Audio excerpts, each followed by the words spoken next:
On the afternoon of Saturday, February 6th, 2010, 61-year-old Alan Lelu set up the ironing board behind the couch in the living room of a little house outside the town of Chartres in northern France. From the kitchen, he could smell the beef bourguignon simmering on the stove, but Alan and the 37-year-old woman who was cooking the beef bourguignon were not talking. The woman's name was Alexandra Nicola, and Alan had actually bought this house for her and her 10-year-old daughter. Alexandra used to be Alan's assistant, but over the years, they had developed a really close relationship that was much more like father to daughter. Now, Alexandra had not worked for Alan in a number of years, but, they remained close. And also, remember, Alan literally bought her this house. And so as a result of this bond they had, Alan found himself visiting her quite a bit at this house, helping out where he could. And he also paid for her car and also for their vacations. And Alan could afford to be this generous because he was a very successful, high-powered producer of circus shows, which were a huge moneymaker in France. Lots of companies booked circus shows for end-of-the-year parties for their employees. And Alan had lots of major contracts. And so as a result, Alan's office was in this fancy chateau in the countryside, and his wife actually lived in this luxury ski town near the Swiss border. And Alan was constantly traveling all over Europe for work. But this life could also be a grind. Just in the past 24 hours, Alan had traveled more than 1,200 miles, meeting with potential clients and scouting new performers. So he put a lot of value on the time where he could escape to Alexandra's house, where he could recharge in the quiet of the suburbs, and obviously spend time with somebody he cared a lot about. Now, Alan knew all of his friends and coworkers thought that he and Alexandra were blatantly having an affair here, and he was sure that's what his own wife assumed too. And this was fair, because after all, Alan did have lots of extramarital relationships. He also engaged with sex workers all the time, and he really didn't even try to hide any of it. He and his wife, Elizabeth, they lived in separate homes, and they sort of had this understanding that she can have this life, and he can have this life in exchange. However, Alan's relationship with Alexandra really was different. It had always been platonic. They'd never even kissed or held hands. Alan had no kids of his own, and he genuinely enjoyed playing the role of, doting father and grandfather to Alexandra and her daughter respectively. But now they were in this big fight, and Alan was anxious to repair it. Alexandra's daughter was out of the house for the weekend, so he and Alexandra had planned to have this nice dinner tonight before Alan had to head out again on business on Sunday afternoon. But Alan, somewhat stupidly, had brought up Alexandra's past, and they'd ended up getting into this horrible fight and just continued to yell at each other ever since. Alexandra was very defensive about her troubled history. When she was a young woman, she had moved to Paris and she had fallen in love and she had had a baby, but the baby had tragically died, and her relationship with her love had fallen apart. And so she had spiraled into very self-destructive behavior. By the time Alan finally met her in 2002, so this is 8 years before they were in this house having this big fight, Alexandra was really struggling. By this point, she had a 2-year-old daughter, and she was really struggling to provide for her because all she could muster in terms of work was like this combination of minimum wage jobs and side hustles. And so when Alan had hired her as his, full-time secretary, it had completely transformed her life. But, deep down, sometimes she seemed more resentful of Alan's power than grateful for his help. It's like he had total control over her well-being, and she didn't necessarily like that. And so with that as context, Alan left the ironing board and walked into the kitchen, hoping that Alexandra had cooled down enough that they could actually have a real conversation here. And so once he was in the kitchen, he sort of looked over at Alexandra and couldn't really tell where she was at. And then he turned, opened up the fridge, and just kind of stared inside of it, not really looking for any food or drink or anything. He was just hoping that Alexandra would say something to him. And to his relief, Alexandra did turn around and kind of playfully swung her dish towel at him, telling him that he had to wait for dinner. She didn't seem mad at him anymore, so Alan felt very relieved, and he smiled and closed the fridge, and then he told her to come sit with him and have some wine while they waited for the laundry to dry so she could iron it. A few minutes later, they both sat down on the sofa with their wine glasses, and Alexandra asked Alan how business was going. He told her it was good, which technically it was. His company was on track to bring in around 4 million euros that year, which is the equivalent of about 5 million US dollars. But despite how things looked on paper, Alan was pretty stressed. He made the majority of his money through contracts with companies, but he was not the only person competing for those lucrative contracts. His number one competitor was another circus owner whose name was Michel Delarue. And recently, Michel had been beating Alan on one contract after another. And it was starting to feel to Alan like Michel was actually targeting Alan's contracts, trying to steal them from him, rather than trying to cultivate his own clients. Alan told Alexandra that on Monday, he had a very important meeting in Vichy, which is a city in central France about a 4-hour drive south of Alexandra's house. At this meeting, Alan was hoping to win a big contract, as long as Michel didn't steal it out from under him. Alexandra put her hand on Alan's arm and told him, "Don't worry." She said she was sure his meeting on Monday would be a huge success and they could celebrate in a few weeks on the ski trip that he had booked for the two of them and her daughter. Then she put down her now empty wine glass and went to go do the laundry. As Alexandra disappeared into the back of the house, Alan just kind of sat by himself for a minute. He was looking forward to the vacation that she had mentioned, in part because Alexandra had been a lot busier lately with her new boyfriend, a 42-year-old IT engineer from Paris named Yves Bernard. Now, Alan and Yves got along just fine, but he could tell that, Alexandra and Yves were getting pretty serious. They might even get married. And Alan couldn't help but worry that eventually, if that happened, Yves might start to resent him for sort of stepping in as this paternal figure in Alexandra's life, that perhaps he would come off as being sort of overbearing. But he was not going to let that fear wreck the evening. So as Alexandra came back now with the laundry, picked up a book from the coffee table, and took the last sip of his wine. The rest of the weekend passed by quickly, and by Sunday afternoon, Alan was back in his car, headed back out of town. But what no one would realize until much later was there was actually a second car following closely behind him.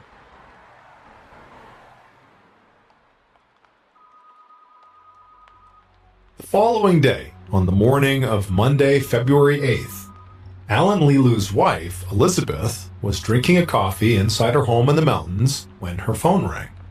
She picked it up, and she heard the voice of Alan's assistant, Sylvie.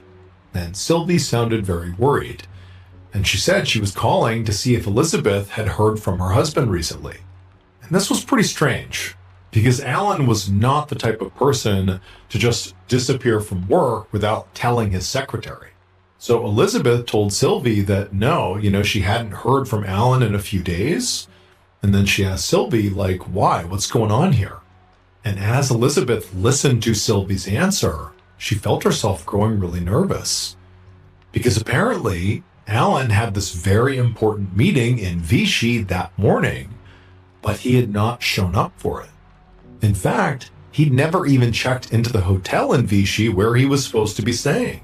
Sylvie said she had already reached out to several of Alan's friends and business contacts, but nobody had heard from him. And he was not answering the repeated phone calls to both of his cell phones, which appeared to be turned off. None of this made any sense to Elizabeth.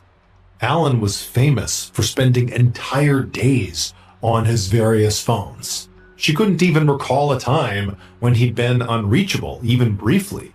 So Elizabeth told Sylvie she was glad she called, but she would take it from here. Then Elizabeth hung up the phone with Sylvie and called the police.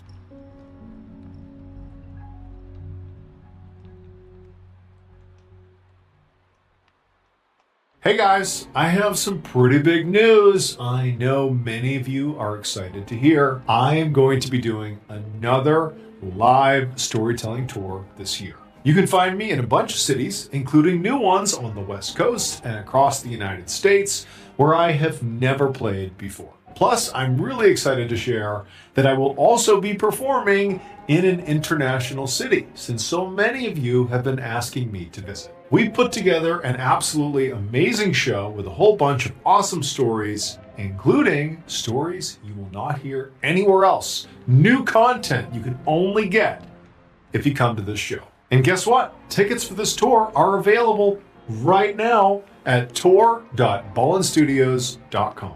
In terms of the types of tickets you can buy, they range from general admission to VIP. Again, that's tour.ballinstudios.com. I'm also going to be giving away a trip to meet me at one of my live shows. And so if you want to enter for your chance to win that, all you have to do is donate to win at fandiem.com/Mr. Ballin. Again, that's fandiem.com/Mr. Ballin. Get your tickets and enter the sweepstakes today. I can't wait to see you at the show.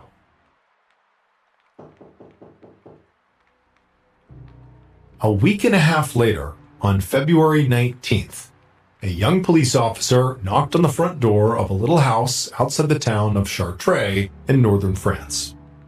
Now, up until this point, Alan's case had been treated as a simple missing persons case, with the local police in Alan's wife's hometown handling the inquiry, which was pretty basic. But now, enough time had passed without Alan being found and no evidence coming in, that the original report had been kicked over to the crime division because they were thinking this could potentially be a kidnapping or something worse. This young officer was here at this home because it was the last place Alan was known to be before he went missing. The door of the home opened and a thin blonde woman looked out. The officer asked her if her name was Alexandra Nicola, and she said yes.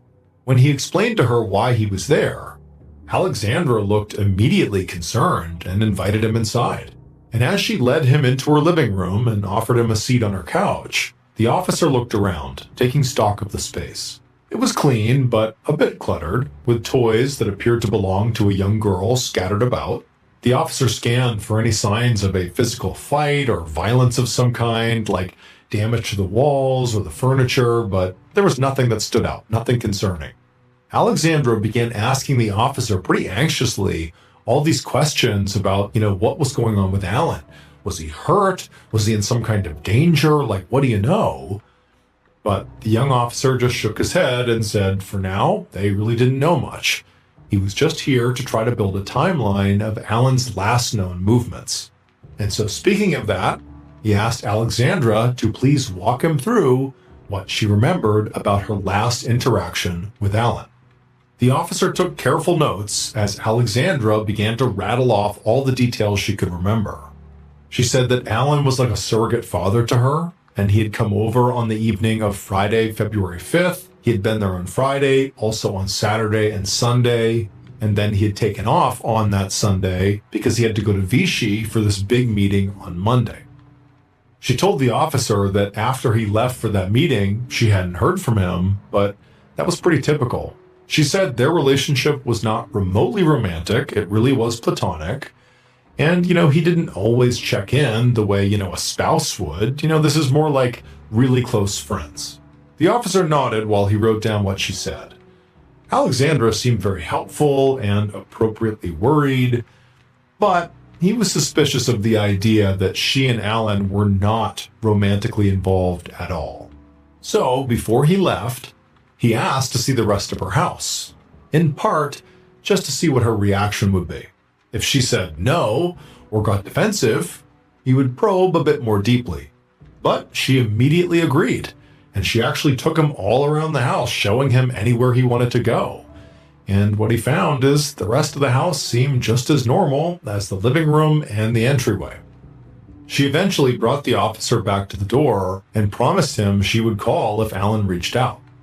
And so after leaving Alexandra's house, to be thorough, the officer actually went door to door up and down Alexandra's street, asking her neighbors what they remembered about that particular weekend and over the past several days, seeing if there was anything that contradicted what Alexandra had said. But everybody, more or less, confirmed Alexandra's story. Alan was indeed a regular visitor in the neighborhood, and several people did remember seeing him on the weekend in question and said that really nothing had seemed off.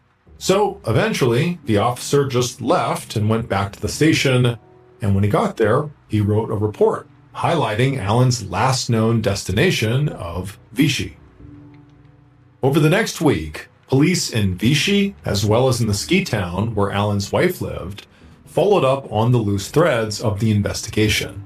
They pored over Alan's cell phone history and his bank account and credit card transactions, which all showed no activity after he left Alexandra's house on February 7th. They also spoke to his business connections and his friends, but no one had heard anything. And they even put in a request to the car company Audi for the GPS data that was stored in Alan's car, which was an Audi Q7. Now, the investigators knew it was entirely possible that Alan had chosen to disappear. I mean, he was very wealthy, he had lots of connections, that was a possibility, that he had basically chosen to be gone. And if that was the case, it would be pretty difficult to find him. However, it was a lot harder to hide a car that logged all of its travel data. And so whether Alan's disappearance was voluntary, accidental, or the result of foul play, the police knew finding his Audi was likely the best hope they had of knowing where to even look for Alan.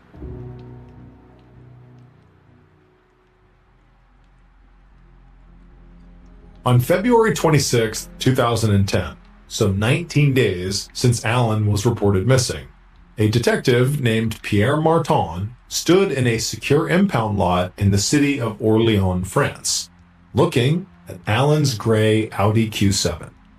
The GPS data that police had requested from Audi had come back a few days earlier, and it had led detectives to a surprising place. So again, the last place where Alan was known to have been before he vanished was leaving the home of his surrogate daughter, Alexandra Nicolas, near Chartres, France, and heading to Vichy, France for a business meeting. But his Audi had not been found in Chartres or Vichy. Instead, it had been discovered in the parking lot of a train station in Orléans, which was in between those two cities. And so to the police, it sort of looked like he had gotten halfway to his destination and just stopped. Now, when they found this car, the first thing they did is they just put it under surveillance for 2 days to see if maybe Alan or somebody else would return to it. For context, the parking lot where this car was in a pretty rough area where violent crime and sex work were pretty common. So, any number of people could potentially, break into this car or who knows what. It just seemed like a seedy area where something might happen here if we keep watching. But nobody had shown up. So finally, they just towed the car to the impound lot for forensic technicians to process it and look for evidence. And Detective Martin was here to watch that process. The forensic techs circled the vehicle and began taking photos of the outside and also dusting for fingerprints. There was no visible damage anywhere on the outside of the car, and there were no traces of any effort to try to break into the car. Plus, Alan's briefcase and luggage were clearly still inside the car, which meant, the fact the car was found where it was likely not a product of a robbery. This didn't seem like somebody just stole his car. It's here and it has nothing to do with Alan's disappearance. It seems like how this car got here is connected in some way to what happened to Alan. And, sort of going down that path, it seemed more and more likely that what happened to Alan probably fell into the category of foul play. However, when the technicians opened up the car doors and began dusting for prints inside, The upholstery was disappointingly clean, which doesn't exactly sort of enhance the idea that foul play happened here. It just sort of seems like what's going on. But after a few minutes, after, kind of thoroughly scanning the inside of the car, one of the techs pushed the button near the driver's side that opened up the trunk.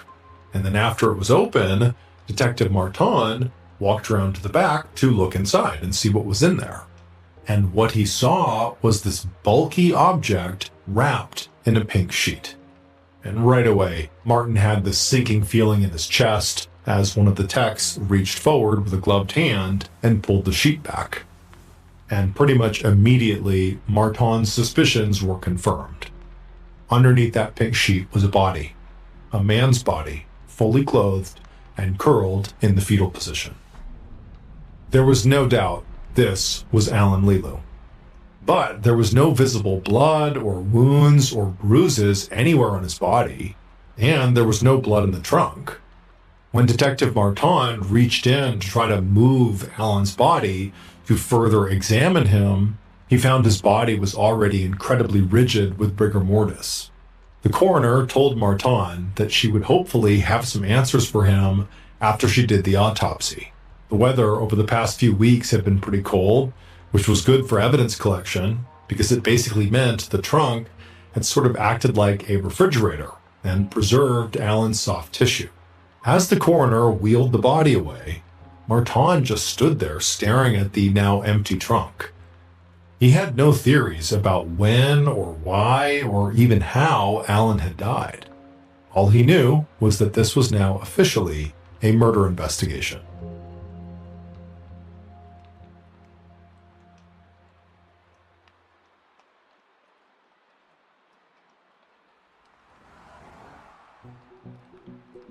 Detective Martin returned to his office at the police station and got to work.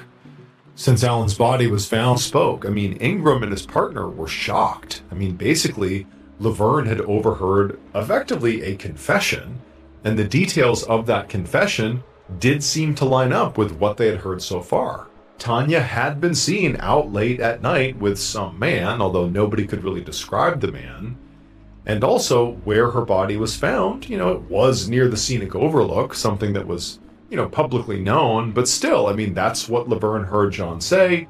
It lined up. But he kept a poker face and just told Laverne to please keep going, keep elaborating.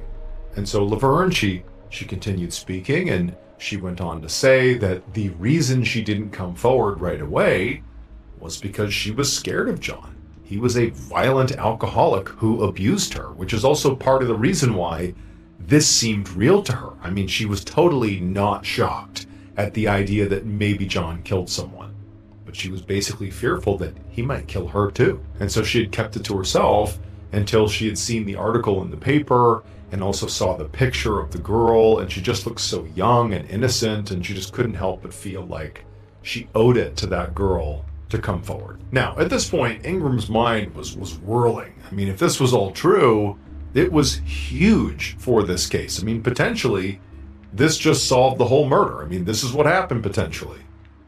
But he also knew, right now, it was just one woman's story. He needed actual proof. He couldn't just take Laverne's word for it. So he asked Laverne if he and his partner could just go ahead and search the apartment.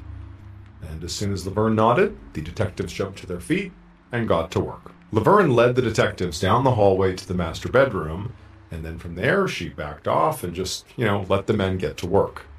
And the detectives, they immediately split up and spread out to cover more ground.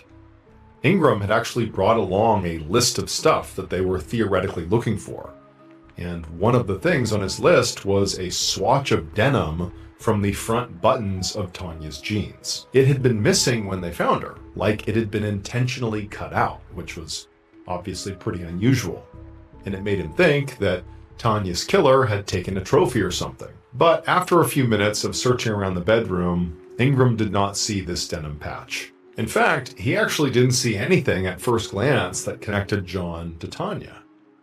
Until he went over to look through this cardboard box of papers and began sifting through them. And when he pulled out a torn piece of scrap paper and read what was on it, he froze. On this piece of scrap paper was a handwritten message that just said, quote, T. Bennett, good peace. Ingram immediately called his partner over, who walked over and looked at the note, and both of them are like, okay, obviously, we need to bring John in right away for a chat. But after leaving the bedroom and walking towards the door to leave, who comes in the front door? None other than John Sosnovsky. Hey guys, I have some pretty big news. I know many of you are excited to hear. I am going to be doing another live storytelling tour this year. You can find me in a bunch of cities, including new ones on the West Coast and across the United States, where I have never played before. Plus, I'm really excited to share that I will also be performing in an international city, since so many of you have been asking me to visit. We put together an absolutely amazing show with a whole bunch of awesome stories, including stories you will not hear anywhere else. New content you can only get if you come to this show. And guess what? Tickets for this tour are available right now at tour.ballinstudios.com. In terms of the types of tickets you can buy, they range from general admission to VIP. Again, that's tour.ballinstudios.com. I'm also going to be giving away a trip to meet me at one of my live shows. And so if you want to enter for your chance to win that, all you have to do is donate to win at fandiem.com/Mr. Ballin. Again, that's fandiem.com/Mr. Ballin. Get your tickets and enter the sweepstakes today. I can't wait to see you at the show. About an hour later, Ingram sat at an interrogation table in the sheriff's office, staring across it at John. And John had a very confused look on his face, but otherwise seemed relatively calm. Back at the apartment, when John had walked in the door and sort of saw the detectives and didn't know what was going on, Ingram had told him who he was and why he was there.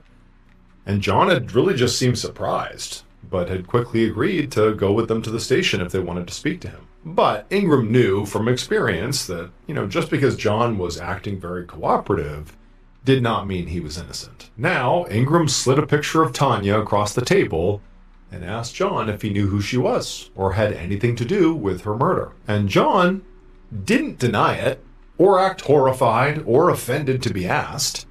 He just said he didn't really remember. And when Ingram showed him the note they found in his bedroom that said T. Bennett, good peace on it, John just sort of squinted at it and said he really wasn't sure if he wrote that or not. So these were all very straightforward questions, and it was highly suspicious to Ingram that John apparently just couldn't answer them, at least not cleanly. And really the rest of his interview went the same way, with John giving mostly just vague non-answers to everything Ingram asked, no matter how binary the question was supposed to be. And Ingram was just sort of struck by how nonchalant and early on he was now in charge of the murder investigation. His first step was to review all the witness statements and other evidence that had already been gathered by the other departments. And right away, the picture they painted told Martin that this was going to be a very complex investigation with lots of suspects and multiple locations. Alan was a workaholic who was always on the move, and he had no apparent connection to the city of Orleans, where he had ended up. In fact, he rarely seemed to spend more than a few days in the same place. He didn't live with his wife. Instead, he seemed to bounce between his office and a series of hotels, with stops at the home of a woman named Alexandra Nicola in between. According to reports, Alexandra had been interviewed, and she said that Alan was at her house the weekend before he disappeared. And so this made her the last person to see Alan alive, which, in Martin's mind, clearly made her a suspect right off the bat. However, Alexandra's story about Alan leaving her house on Sunday, February 6th, matched up with the data Martin had from Alan's car, cell phone, and credit card records, which all showed that Alan really did leave her house and went to Orleans on that day, and then, for reasons unknown, stopped communicating or spending money. Maybe that was the day he was killed. Right off the bat, like the police officer who originally visited Alexandra and took down her original story, Detective Martin found it pretty hard to believe that her relationship with Alan was not romantic. It just seemed like, based on how frequently they apparently saw each other and the fact that Alan was buying her things and, bought her house and paid for vacations and things like that, it just seemed like there was more to the story than what he had been told. But even though that did totally cast some level of suspicion on Alexandra, there was also just a logical side of it for Detective Martin, which is like, okay, the size difference between Alan and Alexandra was stark. I mean, Alan was 240 pounds, a really big guy, and Alexandra was just very small and petite. Now, is it impossible for her to kill him and put him in the trunk of the car in Orleans? No, but it just makes it sort of unlikely. And so that's just sort of floating in the background of Detective Martin's mind. But for now, what Martin found himself much more interested in was some of the other information that Alan's business associates and wife had supplied. First off, Alan apparently had lots of affairs with lots of women. And so that meant every one of those women, and any husbands or boyfriends or other romantic partners of any kind connected to them, were also suspects. It also meant that Alan's wife, Elizabeth, had a motive to want her husband dead. I mean, basically, he's cheating on her openly all the time. That's got to be motivation for her to do something to him. Now, Martin didn't think that Elizabeth literally would have done the killing herself, because she was actually 400 miles away at her home when her husband died. But she certainly had the financial means to hire a hitman. And the second thing that Detective Martin got from the associates and from Alan's wife was Alan's business dealings were both very high stakes and very ugly. Alan's employees and colleagues clearly respected him, but they also described him as a very tough boss and a ruthless business person. He could be very loud and abrasive, and he had already made his fair share of enemies in the circus business, which was already known to be a cutthroat industry where a lot of money was flying around. And so because Martin had been handed this murder investigation, and really there's like an overwhelming number of people that could have been involved here, instead of just, not being sure where to start, Martin just assembled a team of his very best deputies, and they set to work literally re-interviewing everybody, and from that, making a list of suspects that they deemed were appropriate.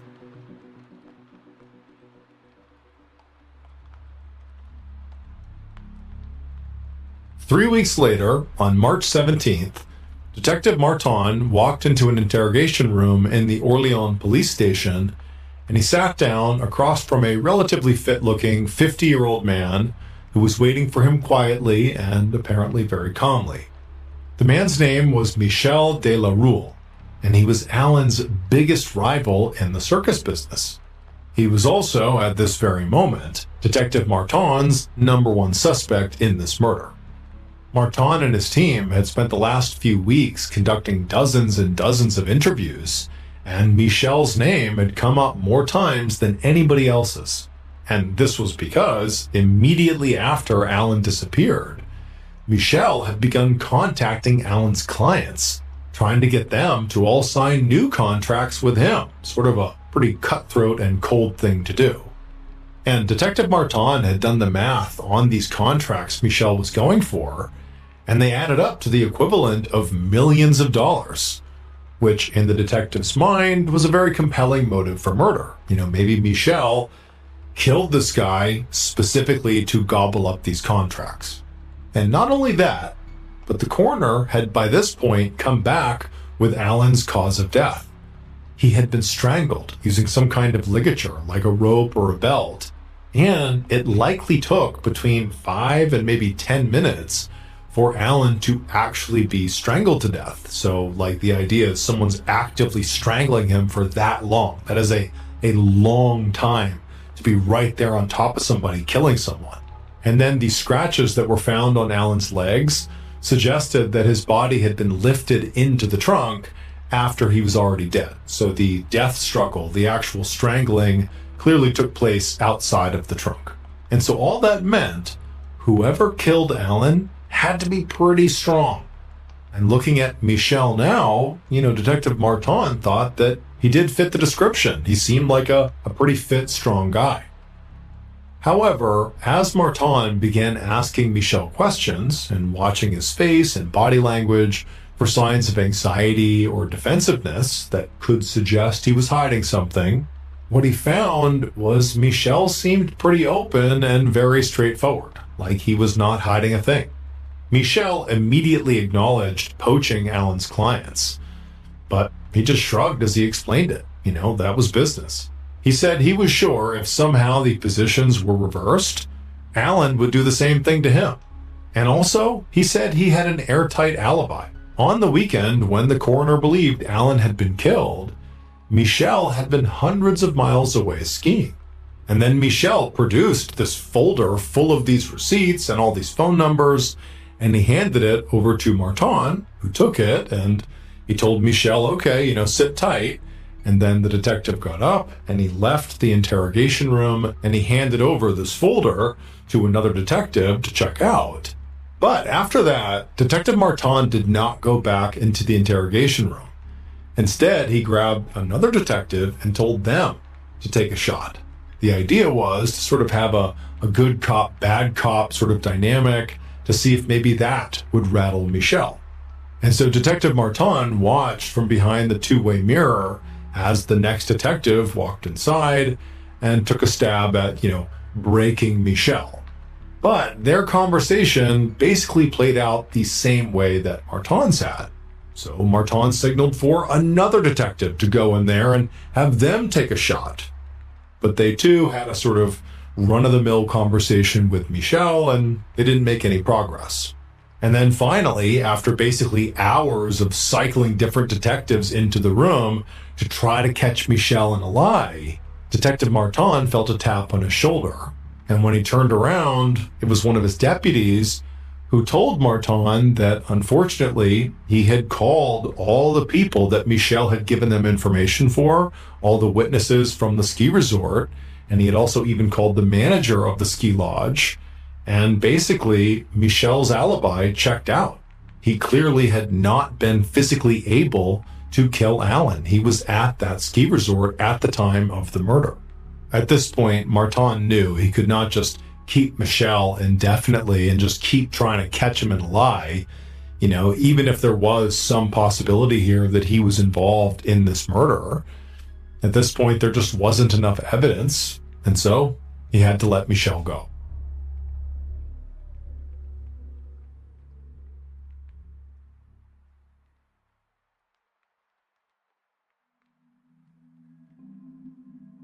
A few days later, Martin was back at his desk combing through reports when a uniformed officer came up and told him there was somebody at the front desk who really wanted to talk to him. And this was exactly the kind of news that Martin had been hoping for. He had recently put out a statement to the local papers basically saying, hey, if there are any witnesses out there, please come in and talk to me. And he hoped that whoever this was potentially a witness. And so Detective Martin followed the uniformed officer out to the lobby, and there he saw the person who had come in to see him. It was this man who appeared to be in his early 50s, who was dressed all in black with these shiny black shoes and glasses.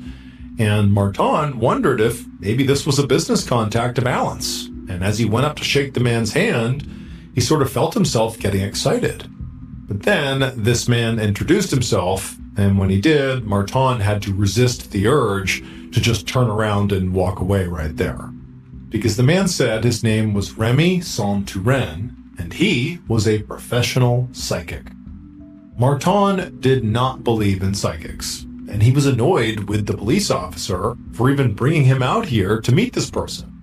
And so Martin was literally about to just tell Remy to, thanks for coming in, but I don't have time for this. You need to go.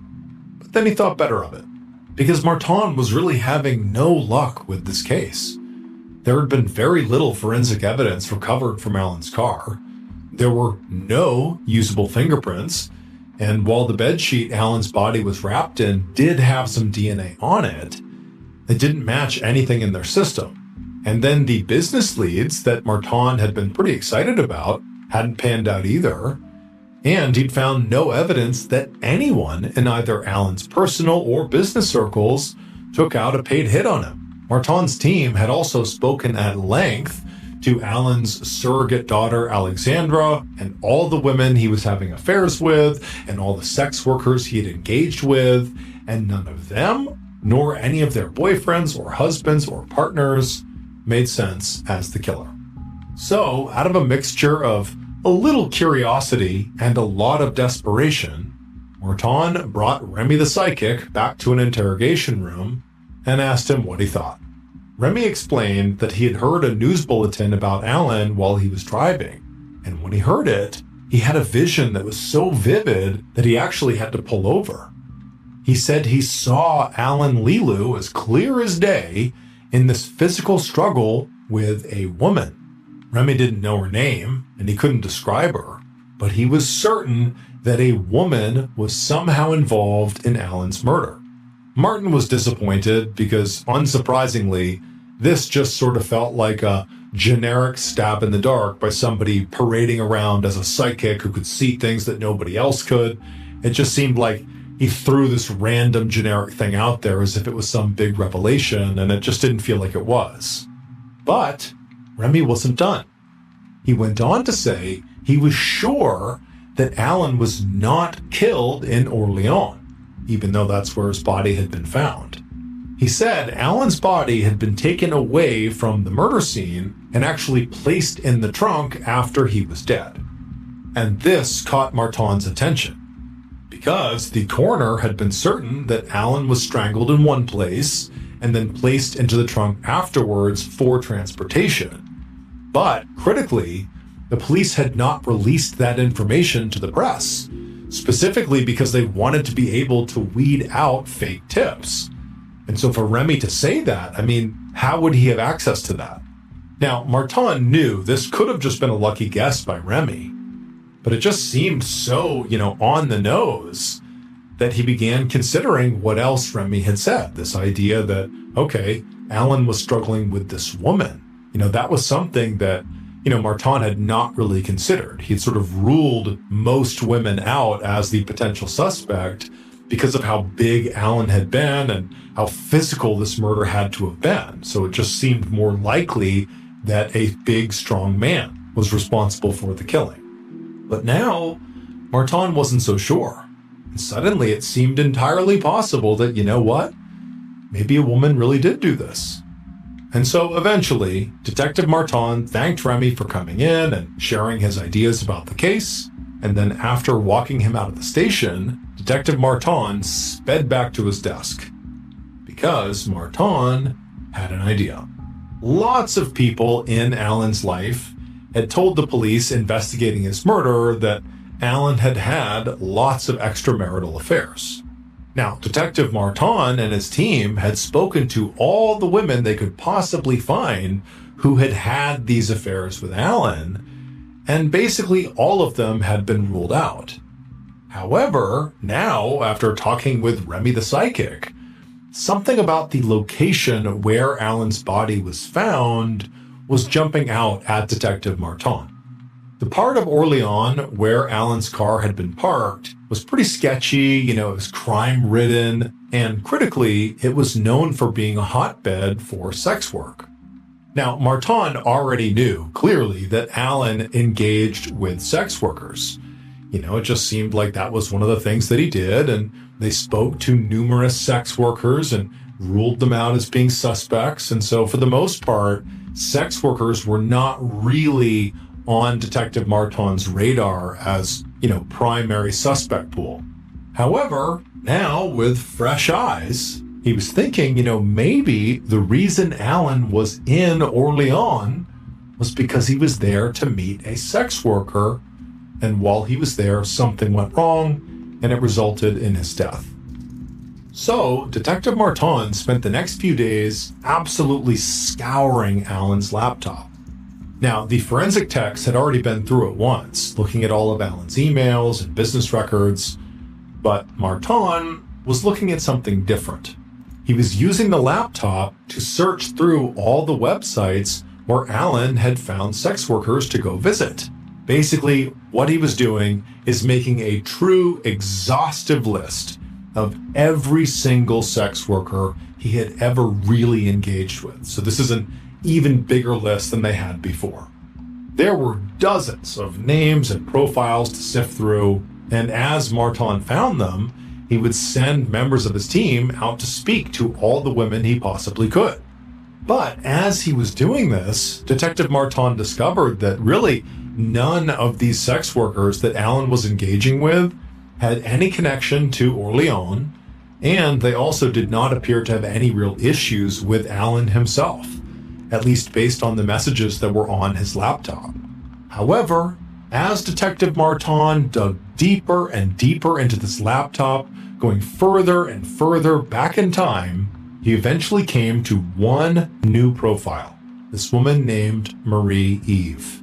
And when he took in who this woman was and got a picture of her and saw her information, he knew right then and there he had solved the case.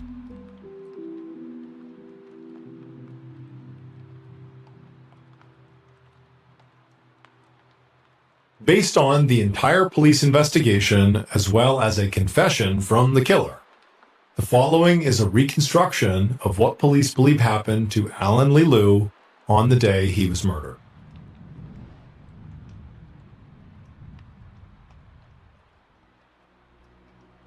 The killer found themselves standing behind Alan, and inside they were burning with rage. Alan seemed to think he was so much better than the killer, just because he was this powerful businessman, and the killer was just a sex worker.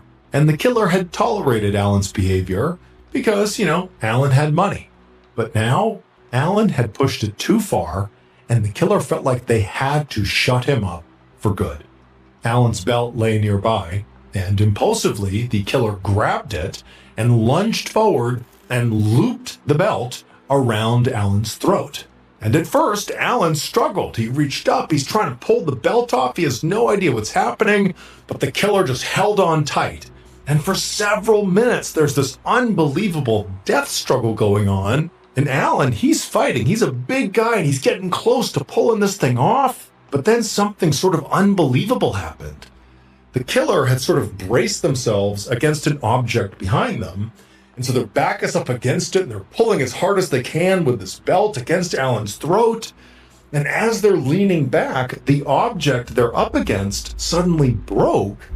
And because, the killer didn't let go of the belt and is applying max pressure, when they fell backwards, it created almost like this whiplash effect. Their body tumbles, and all that force is driven into Alan's throat. And what happened is that sudden whiplash crushed Alan's larynx, and he immediately went still.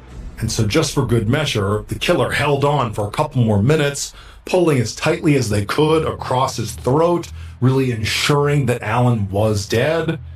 And when Alan did not move at all, eventually the killer let go of the belt and stood up, their heart pounding, just sort of taking in the scene. Then, as reality began to set in for the killer, they realized they needed help getting rid of this body. This is a huge guy. How are they going to get rid of it on their own?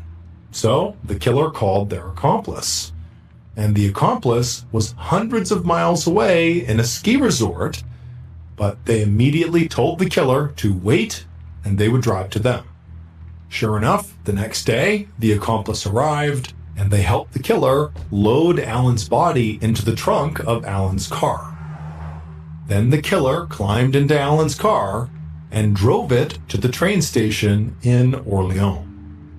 Behind them, as they made this ride, police would realize much later there was a second car being driven by the killer's accomplice. The killer and the accomplice would abandon Alan's car and his body in Orleans, and then together they would drive away, and shortly thereafter, they would actually get married. Because the killer was Alan's own surrogate daughter, Alexandra Nicola. Alexandra's troubled past that she was very defensive about included the fact that she was actually a sex worker under the name Marie Eve. Her accomplice was her new boyfriend, Yves Bernard. So Alexandra and Alan had fought previously about her, troubled history. And she was especially mad that at one point, Alan had implied that Alexandra's daughter could sort of end up like her, as if that would be a horrible thing. So on Saturday, February 6th, when Alan brought up Alexandra's daughter, just sort of in conversation, for Alexandra, something snapped. It just felt so disrespectful that he, again, was talking about her daughter. And sort of out of impulse, she grabbed the belt, wrapped it around Alan's neck, strangled him, and ultimately stumbled backwards and crushed his larynx and killed him. In a way, it was sort of true what Alexandra had told the police when they initially questioned her, that Alan had left her house in his car on February 7th, and she had not seen him again. What she had left out was that Alan was already dead in the trunk of his car when he left.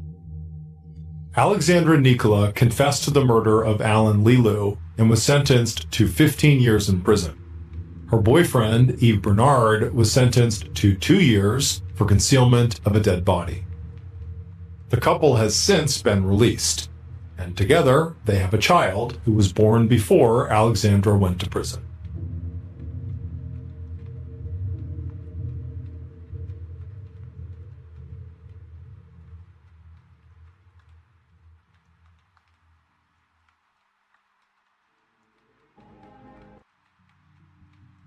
Early in the morning on February 5th, 1990, 57-year-old Laverne Pavlinok stood in the kitchen of her Wilsonville, Oregon apartment making some coffee. Mornings were the best part of Laverne's day because she had the whole apartment to herself.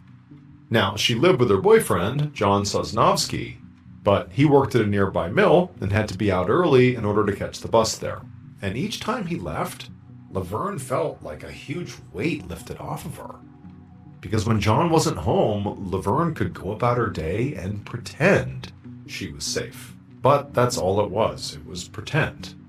John, in reality, was an incredibly violent man. I mean, he was seriously physically abusive, especially when he was drunk, which was basically all the time. So Laverne had actually been married, but her husband had died of cancer, and she had ultimately met John following her husband's death. And so when they met, Laverne was very vulnerable and lonely, and she really hadn't realized the kind of person John was until it was too late. It had been 10 years now, and Laverne still had not, built up the courage to leave him. I mean, the reality is she was just scared of how he would react, and so she sort of felt trapped. Now, she sat down at her kitchen table with her coffee, and she opened up the local paper. And as soon as she did, the first thing she saw was a big black and white photo of a smiling young woman who likely was in her 20s. The photo was connected to an article about a recent murder that happened 30 miles away, just northeast of Portland. The victim had been identified as a woman named Tanya Bennett, and Tanya Bennett was the girl in the photo. The article said she had been beaten and then also strangled with a rope, and then she had been left on the side of the highway. And when Laverne read about the area she actually had been, dumped, she realized it actually was only about 1.5 miles down from this famous scenic overlook that Laverne had actually been to before. Like, she was familiar with this area. And so Laverne, she's reading the article and she's looking at this picture back and forth, and it was like something was sort of forming in her mind. She just had like this weird sense that she knew something about this case. And then as she stared at this photo for a little bit longer, it's like it all came together. And she realized almost certainly that she knew John very likely killed this woman. And so even though she loved her peaceful, quiet mornings with her coffee, Laverne immediately stood up, she grabbed the phone, and she called the police. After she hung up with police, Laverne was very shaken up. I mean, her heart was still racing. I mean, this was a very risky thing she was doing, because she had no way of knowing if what she had just given authorities was enough to arrest John. If it wasn't, it was entirely possible that John would discover this betrayal of her calling the police about him, implicating him in a murder, and he would probably just continue his abuse, if not amp up his abuse of Laverne. And so the way she saw it is either what she just did was going to end the chapter with John and he was going to go to jail for murder, or Laverne might wind up being the next dead girl on the side of the highway. A little over a week later, on the morning of February 16th, Detective John Ingram sat with his partner in a very clean living room in Wilsonville, Oregon. Ingram was the lead investigator on Tanya Bennett's murder case, and he was there to speak to Laverne, who was sitting on the opposite couch. And Laverne seemed really nervous and kept fidgeting constantly and offering Ingram and his partner refreshments. It was just very clear that there was a lot on this woman's mind. So Ingram knew that Laverne had a week earlier called in a tip about the victim's killer. She thought it was her own boyfriend, John Sosnowski. And right now, Ingram was very eager to hear what she had to say about her boyfriend, to basically elaborate and sort of give the full story of why she believed what she believed, in part because Ingram's case so far had absolutely no other leads. Like, this was it. The victim's body had been found on a grassy slope so close to the edge of the highway that you could see her from the road. But Ingram and his partner had not been able to find any witnesses.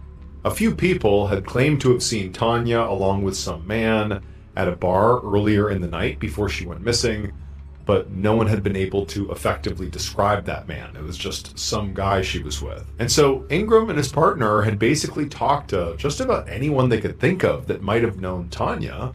They'd canvassed her neighborhood, they'd interviewed her family, co-workers, friends, and they still had not been able to find anybody who fit as a suspect. They also hadn't found any good physical evidence at the scene, like fingerprints or helpful forensics. So now, Ingram was hoping that Laverne was going to be the key to his whole case. And so, eventually, Ingram looked at Laverne and said, "Whenever you're ready, tell me what you know. Tell me the story of why you believe John killed Tanya." Now, at first, Laverne just continued to squirm in her seat, and she was, obviously very nervous, but eventually, after Ingram told her to just, take a breath, calm down, it's okay, we just want to hear your story, eventually, with a shaking voice, she told them that on the night of the murder, John had come home around maybe 1 or 2 in the morning and immediately got in the shower. Now, this was unusual. I mean, this is not something that he typically did. He didn't shower at 2 in the morning.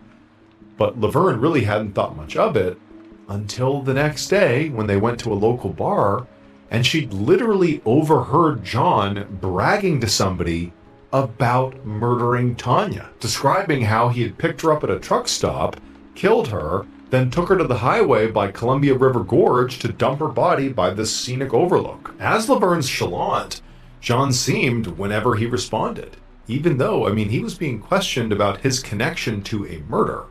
This was not a time to be nonchalant. This was a time to be forthcoming. However, despite Ingram's very high suspicion of John, realistically, the only evidence he had on John, at least at this point, was all circumstantial, and so was not nearly enough to actually arrest John. What they needed in order to do that was some form of hard evidence that directly connected him to Tanya's murder.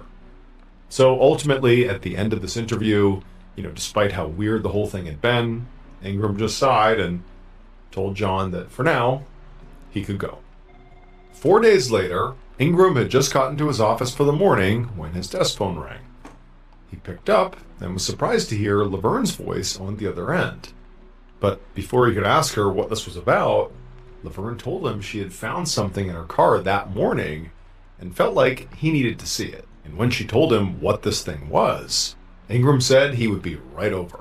Then he immediately hung up and ran to find his partner. As he drove to Laverne's, he found his heart was racing. Over the last few days, they hadn't found any additional evidence to prove John was their killer. In fact, if anything, they had actually lost some evidence, since that note they found inside of John's things in his house ended up being a dead end, because their analysts couldn't actually match the handwriting to John, so they didn't know for sure if it was him. But now, based on what Laverne had just told him on the phone about what she found in her car, he was pretty much positive that this was the break he needed.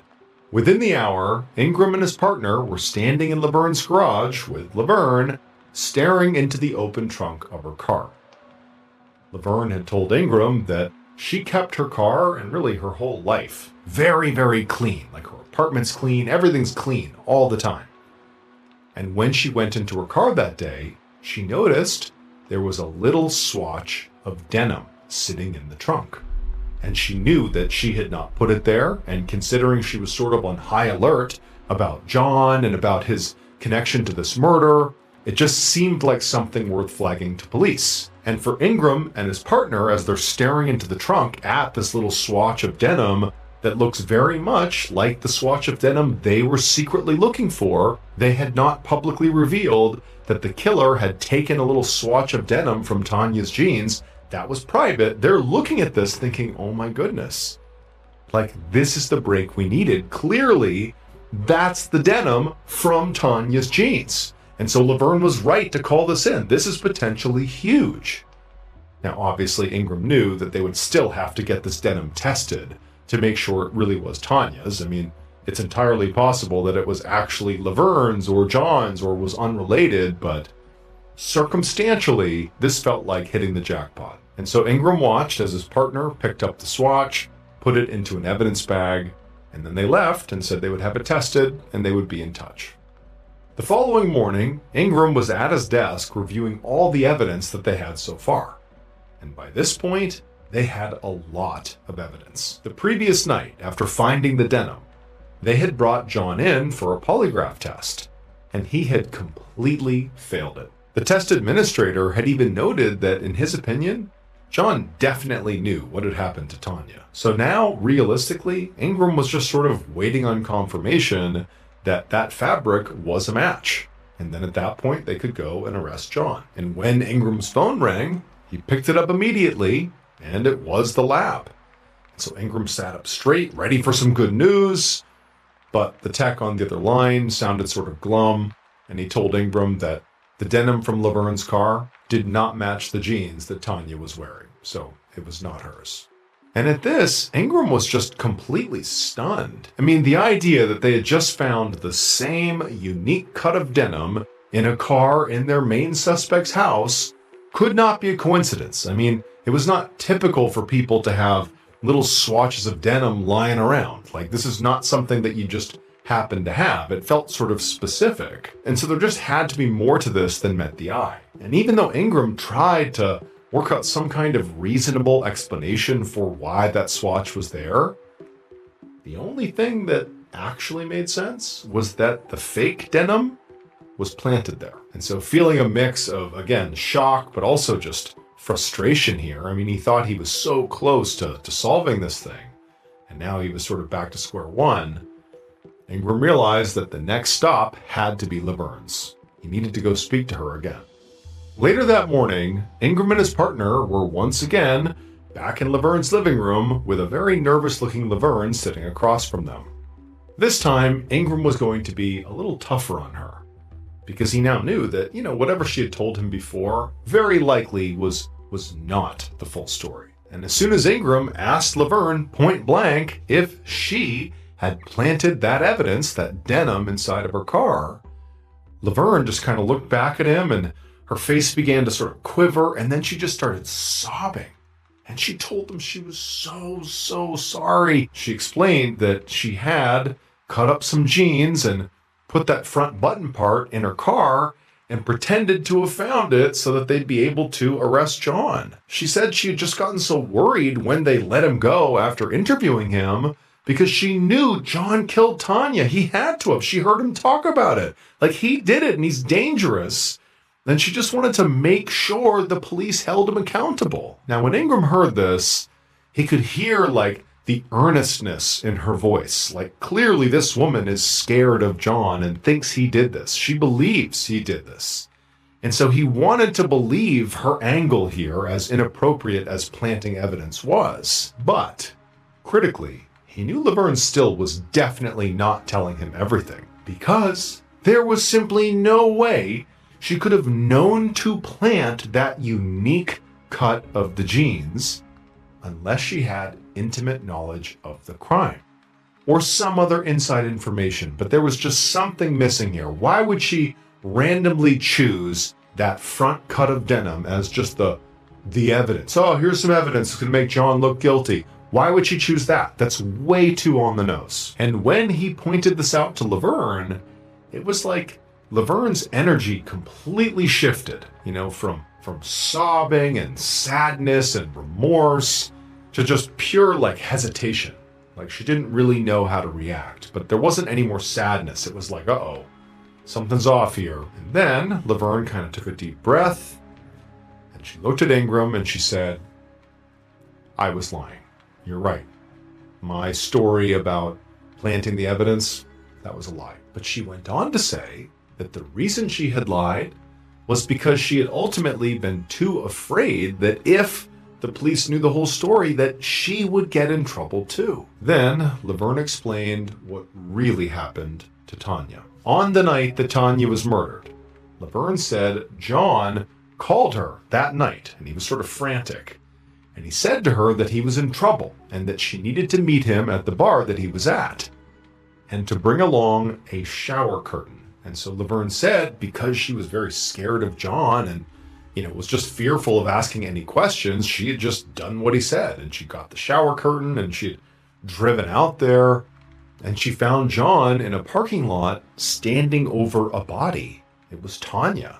And she was just lying there on the ground, motionless. Laverne said she was horrified and didn't know what to do, so she just helped. She literally helped John put Tanya's body into her car, Laverne's car, wrapped her up in that curtain she'd brought along, and then together they dumped her body at a spot along the highway. But as Laverne continued to talk, her story suddenly got much darker because she actually eventually confessed that actually, Tanya had not been dead when she had first arrived, but instead she was still clinging to life. And at John's request, Laverne had tied rope around Tanya's neck and held it tight while John sexually assaulted her. Laverne said after he was done, Tanya was no longer breathing. Ingram could barely conceal his shock when she explained this. I mean, here was this gentle, soft-spoken lady who was now telling him that she had actively participated in the sexual assault and murder of this young woman. It was hard to wrap his head around it. And at the moment, all Ingram could think was, this can't be real. But what Laverne was saying just fit. It explained John's cagey answers to his questions, his failed polygraph, and how Laverne knew the right part of the jeans to cut out and fake as evidence. Because she and John had been the ones who actually made the cut on Tanya's jeans. They knew. But despite getting this earth-shattering confession here, Ingram wanted to be completely sure that this version of the story Laverne was telling him was actually the truth. And he knew exactly how to prove it. The following day, Ingram was behind the wheel of his cruiser next to his partner, and Laverne sat in the back, sort of absent-mindedly staring out the window.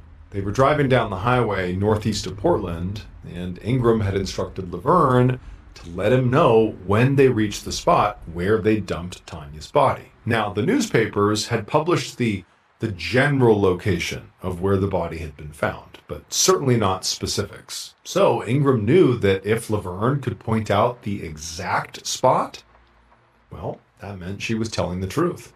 As they began to get closer and closer to the spot Ingram knew was the spot, he sort of felt his heart rate pick up, but he didn't drive any faster or slower. He didn't signal that it was coming up. He just kept on driving, steady, going straight, sort of expecting Laverne to call it out any moment. But the cruiser drove right past the actual spot where the body had been found, and Laverne didn't say anything. For a few minutes, they just kept on driving down the road in total silence, and Ingram's feeling really disappointed here. And as they're driving along, suddenly Laverne says, "Hey, wait a minute, turn around." So Ingram did, and soon they were headed back the way they'd come. And this time, when they passed the actual crime scene, so the actual spot where Tanya had been found, Laverne called it out and said that's where she was. Stop. As Ingram parked the car, he looked back at Laverne, who was staring intently out the window, right at the exact spot on that slope right off the highway where the body had been found. Then, once they were parked, all three of them got out of the car, and Laverne went over to the edge of the road and pointed, like right to the exact spot where Tanya had been found on the slope. And even though Ingram tried to keep his expression neutral here, internally he was sort of amazed. I mean, clearly Laverne was telling the truth. It would have been impossible for her to have chosen that specific spot without having prior knowledge of where Tanya had been, meaning she was telling the truth. She must have been involved in killing Tanya. As they all climbed back into the car, Ingram knew they now had more than enough to formally arrest John and also Laverne. She'd done the right thing by coming forward, but of course now there were going to be consequences. On February 21st, so 16 days after Laverne called with her first tip, John Sosnovsky was arrested. And 5 days after that, Laverne was arrested as well. And both of them were charged with murder. About 11 months later, Laverne's trial started, and at that point, Laverne actually tried to change her story again. She tried to recant her confession and said, "No, I didn't actually do this." But the jury didn't buy her change of heart and convicted her of murder, and she was sentenced to life in prison. As for John, 2 months after Laverne's sentencing, he was given the same sentence, life in prison. And that should have been the end of the case, at least from the legal perspective. But for the next 3 years following sentencing, Ingram just couldn't stop thinking about Laverne and John and Tanya Bennett. Despite what Laverne had done, he felt a lot of empathy for her. She'd obviously been under John's control and had seemed genuinely terrified of him. But more than that, Ingram had this horrible, nagging feeling that they'd gotten something wrong here. Then, one March afternoon in 1994, Ingram was in his office at the sheriff's department going over some paperwork when his desk phone rang. When he picked it up, it was the prosecutor who'd worked Tanya's case. And the prosecutor said they'd just gotten a very strange letter about Tanya's murder. And as soon as the prosecutor described the letter's contents, Ingram felt sick to his stomach. Ingram had been right to worry that he and his partner and really the whole legal system had potentially just gotten something wrong with this case. It just felt like there was something left unsaid. There was some loophole, there was some loose end something, but he didn't know what it was. It would turn out the thing that was wrong was Laverne, because their star witness, Laverne, was not just this sweet older lady afraid of her abusive boyfriend who had come forward and told the truth despite the consequences. That wasn't really the story. In fact, basically everything she told Ingram and his partner was a lie. What was true and what ultimately drove Laverne to do what she did was she really wanted to break up with John, but she didn't know how to do it. And so what she ultimately did to attempt to rid herself of John was to frame him for murder. And at first, she did an incredible job. She read everything she could, little details about the murder in the news. She also snuck a peek at Ingram's list of evidence during that early interview that was done at her apartment. And so that's how she knew about, that swatch of denim they were looking for. And she also just happened to take a few really lucky guesses. Like when she pointed out the spot on the side of the highway where the body was found, she just guessed, but it happened to be right. However, the problem was, despite, basically nailing the framing of John and getting him wrapped up with a murder conviction, she also sort of inadvertently implicated herself. When she came out and said, "Well, I participated in the murder," her thinking was, they'll take pity on me and they'll blame John, he'll go to jail and I'll be okay. But no, she also got convicted of murder and went to jail as well. And Laverne and John were literally in prison, basically riding out their life sentences, when the actual killer, the real Tanya Bennett killer, sent a letter to authorities confessing to his crime. That was why that prosecutor called Ingram. It was to tell him, I think there's been a mistake. They clearly didn't do it. After the real killer was arrested in 1995, Laverne and John were both released from prison. In total, they both served 4 years in jail, all because of Laverne's lies.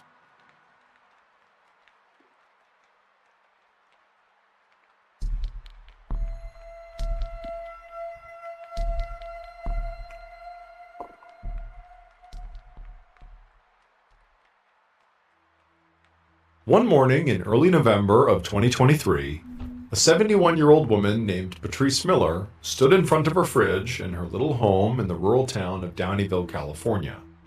And she saw she was running low on food, which meant it was time to place an order with the market in town, which delivered her groceries for her. Getting her food delivered was essential for Patrice and where she was at in her life right now. She lived alone and had a whole house to take care of, which was definitely getting harder the older she got. She'd also had some health problems lately, so it was getting more difficult just to move around. She even had a walking stick just to prop herself up. As Patrice stood in front of her fridge, wondering what she was going to add to her grocery list, she heard one of her 2 cats meowing outside. And this reminded her that amongst some other chores, she needed to feed her cats. So she decided to make her list later, and she just closed the fridge door, put some cat food in a bowl, and then grabbed her walking stick and headed outside. Patrice carried the cat food out onto the porch. She had some other things to do outside, but she couldn't hold a lot of things at once because of her walking stick. So once she had put the bowl down, she then headed back inside to get her compost, and then took that back outside to her garden. And she tried to do all these outdoor chores really quickly because she didn't like being outside these days. She had lived in Downeyville for a long time, but over the past few years, it had gotten really dangerous there. Now, she hadn't realized how bad it was at first because she mostly kept to herself, but eventually she learned that her neighbors were starting to get intruders on their property. There had also been a clear uptick in vandalism in people's yards and to their homes. And in fact, over the past few months, Patrice herself had begun to experience this directly. In fact, she had dealt with so many attempted break-ins at her own house that she had become convinced that she had a stalker. She'd even put bars on her windows as a security measure. So that's why Patrice did not like being outside. She felt exposed, like her stalker or whoever it was that was doing this was going to be watching her and would come over here and attack. And so, as fast as she could, she dumped the compost in her garden, turned around, hustled inside, and shut the door behind her. And as soon as she had done that and was safely inside her house, she felt hugely relieved. A few days later, on November 8th, at the market in town where Patrice typically got her groceries, a 55-year-old cashier named Cassie Koch rang up a customer at the register.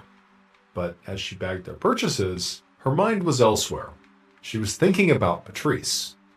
Cassie was typically the person that delivered Patrice's grocery order, but over the years, they had become closer than just a customer-provider relationship. They were friends. In fact, these days, the two of them would speak on the phone fairly often, just to chat. But now, Cassie realized she hadn't heard from Patrice in days, which was very odd, both because of their friendship, but also because she knew it had been a while since Patrice made her grocery order. And so Cassie had begun asking around at the store and had found out that nobody else had heard from Patrice either. Now, Cassie knew it was possible that Patrice was just busy, and for pretty much anybody else, one missed order or even a couple missed orders wouldn't be enough to make Cassie worry. But in this case, Cassie was extra concerned because she knew about Patrice's stalker. And she knew that Patrice had even called the authorities about it, but there really hadn't been much help. Remember, this is a tiny rural town in California that had experienced a lot of exactly what Patrice was experiencing. Break-ins, harassment, and other kinds of vandalism or damage. However, neither Patrice nor anybody else had reported any actual violence. So authorities were basically overwhelmed with a flood of what they considered sort of relatively minor complaints. And Patrice's situation really didn't seem much worse than anybody else's in town. And also officials just didn't have the manpower to deal with it. And so ultimately, all authorities did was just advise Patrice on ways she could handle it herself, which was why she'd installed those bars on her windows. All this is to say, Cassie knew that Patrice was genuinely terrified of her stalker, who Patrice referred to as Big Bastard. And she was worried about what the stalker might do next. So, after Cassie was done with her shift that day, she tried to get in touch with Patrice one more time. But when she couldn't reach her yet again, Cassie called the police and asked them to go do a wellness check. That evening, a deputy from the Sierra County Sheriff's Department drove up to Patrice's house and parked in front. And immediately, he could tell something was wrong. The front door of her house was clearly smashed in, and there was a garden hose that was laying across her porch steps and was spraying water everywhere, like the water had just been left on. And so the deputy got out of his cruiser, and he walked over to the house, and he found the turnoff for the water on the side of the house, and then he walked up the front steps of the porch. And as he did this, he was constantly looking around and listening, trying to figure out what was going on here. I mean, he didn't know if there was an active threat inside the house. He had no idea what he was walking into. And so he's on the porch, and before going in through the front door, which was obviously, smashed open, he looked in a window to see if he could see into the house to gauge what was going on here. And when he looked inside the house, the first thing he saw was blood all over the floor. And at that point, he unholstered his gun. And so now, with his gun raised, the deputy stepped into the house. And he slowly walked through the living room, listening for any signs of sudden movement or an indication there was someone still in the house. But he didn't hear anything. And so there didn't appear to be an intruder present right now. But there was also no sign of Patrice. All he saw was that blood towards the front of the house. That was it. And so the deputy, he left the living room and walked towards the kitchen. And as soon as he stepped across the threshold into the kitchen, he breathed in and just kind of held his breath, because what he saw was just chaos. All the cabinets were open, and all over the floor were remnants of all the food that likely was in the cabinets, like pieces of food and ripped up packaging and broken jars. A window at the far end of the room was also smashed, and the security bars that Patrice had put on the window were bent and hanging by their hinges. There was actually so much just debris and just chaos in the kitchen that at first the deputy didn't register what was actually laying in the center of the kitchen on the floor. But then, when his brain sort of processed it, he realized what he was looking at was Patrice, at least what was left of her. But she no longer looked human, because her body had literally been torn apart. The deputy quickly left the house and called in his terrible discovery to the sheriff, and within an hour, Patrice's property was swarming with police and crime scene techs and a forensic expert who specialized in this type of scene, and detectives fanned out all across the area and began speaking to Patrice's neighbors. And because pretty much everyone in the neighborhood had been experiencing the same type of break-ins and property damage that Patrice had been, it actually didn't take long for police to develop a profile of Patrice's killer. Their conclusion was that very likely the killer was the same individual who was harassing everybody else. But what officials couldn't understand is, why had everybody else experienced effectively minor vandalism, but Patrice went from minor vandalism to really excessive violence? And this required developing a profile of Patrice.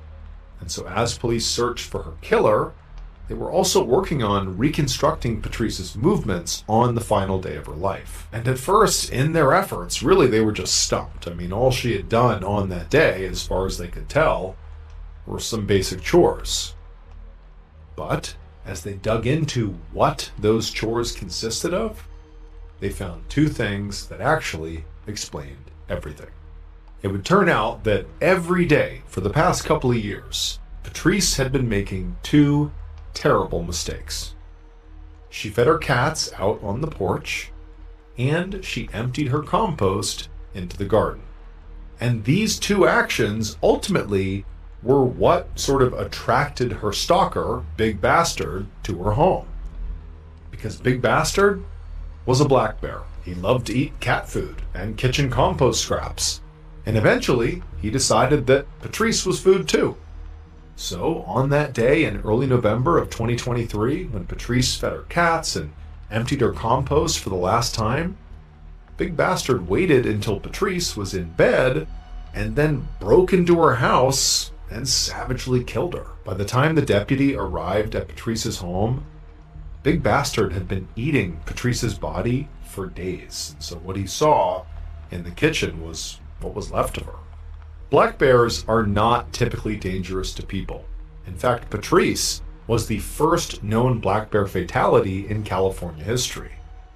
But it was exactly that sort of lack of perceived danger, which is why officials didn't help Patrice or any of our other neighbors get rid of these black bears when they were coming into their neighborhood and causing all this property damage and all this alarm. They basically said, what's the worst they could do?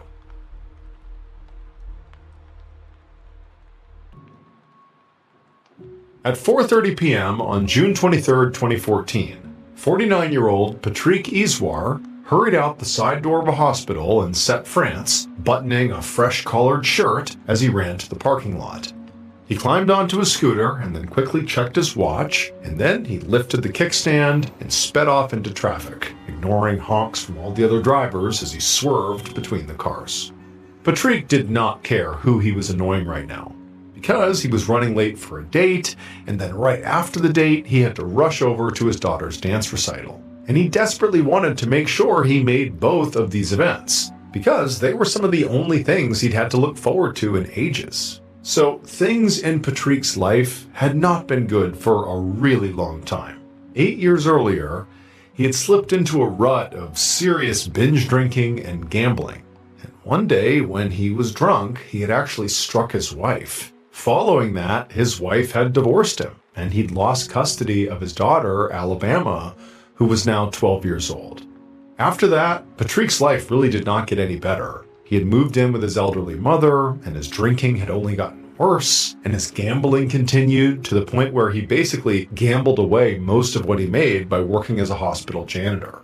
And then after that, he'd gotten involved with a married coworker, and then when her husband found out about this affair, she died of an apparent suicide. Her death had been 5 years earlier, and it had been so dramatic that Patrick had barely dated since. He had just about resigned himself to a life of bachelorhood, when actually a few weeks earlier, he had gotten a call from the woman he was now going to meet, Audrey Levay.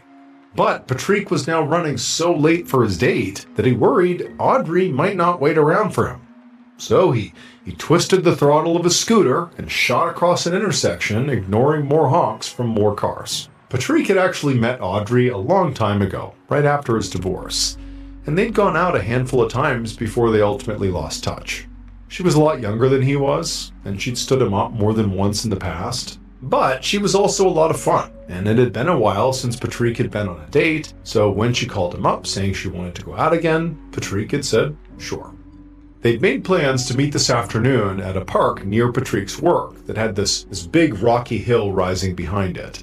And the place had some of the best views in the whole city, with the ocean on one side and dramatic cliffs dotted with all these old caves on the other. Now, they were not going to have a whole lot of time together, probably just enough for a short walk before Patrick would have to rush off for his daughter's dance recital later that night. But he hoped that the romantic setting might help spark something between them again.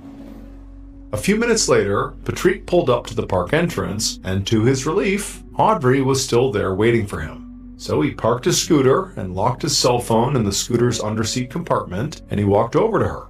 And from her nervous smile, he got the sense that she was almost as excited about the date as he was, which gave him a nice boost of confidence. So he took her hand, and they started down the path.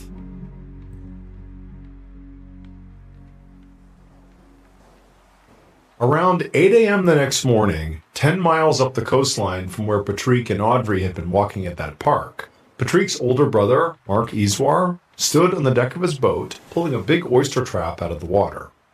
As he was doing this, his phone rang, so he stopped and he answered it.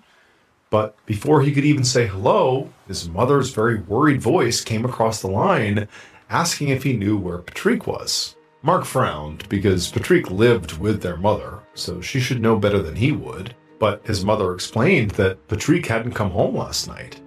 He also wasn't answering his phone, he hadn't shown up to work that morning, and perhaps most concerning of all, he'd missed his daughter's dance recital the previous evening. And it was this last fact that made Mark think that something might actually be wrong here, because he knew how much Patrick loved his daughter and how much he was looking forward to that recital. So he promised his mother he would get to the bottom of it, then he hung up and began calling Patrick's friends. However, with each conversation he had, Mark got more worried, because nobody had heard from Patrick since yesterday afternoon. He'd apparently left work around 4 p.m., but he hadn't told anybody where he was going. Now for Mark, he felt like this was at least somewhere to start, Patrick's work. So he steered his boat to the dock, tied it off, and then jumped in his car and started heading that direction. 4 hours later, Mark stood on a rocky lookout point scanning the city below.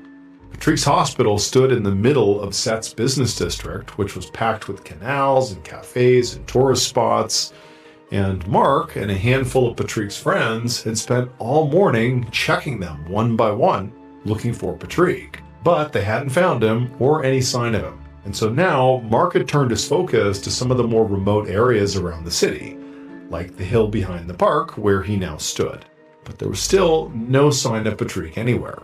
And so Mark was trying to think of anywhere else his brother might have gone when his phone rang.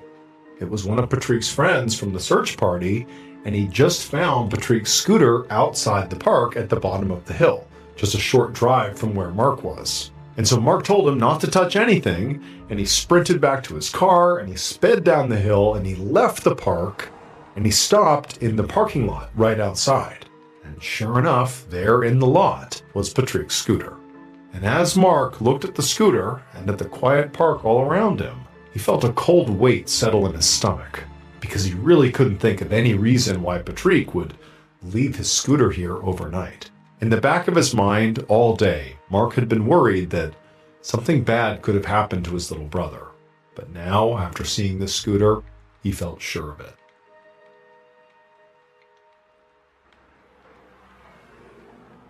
Almost 2 weeks later, at 8 a.m. on July 5th, 2014, Detective Boris Ferrier took the exit ramp toward the French town of Set. And as the sunlight hit his windshield, he had to squint as he looked out at the long stretch of beaches and canals framed by these beautiful rocky cliffs in a small, dense urban center. Verrier was a senior investigator from the nearby city of Montpellier, but he had just been called in to take over a missing persons case that had stumped the local police in Set. About 2 weeks earlier, 49-year-old Patrick Iswar had disappeared after going on a date with a woman whose name was Audrey Louvet. The local police had already spoken to Audrey, who said she didn't know what had happened to Patrick. She said they had gone for a walk, and then he had escorted her to her bus, and then after that, she'd assumed that Patrick just sort of went back to his scooter and carried on with his night. But the scooter had been found the next day, still parked, where he and Audrey had met up for their date, with no sign of Patrick anywhere nearby. And now, almost 2 weeks later, Patrick had still not turned up. Since then, Patrick's brother Mark had been helping the investigation. Verrier had spoken to Mark on the phone, and Mark had talked about Patrick like he was a saint, a guy who would drop everything to help out somebody in a jam, who never got into fights and had really no enemies. But Verrier didn't necessarily believe this, because in his experience, people who inexplicably vanished oftentimes were kidnapped or murdered. Now, he had no reason to actually suspect that around Patrick. He could have just as easily gotten into an accident, fallen off a cliff, or maybe he chose to vanish.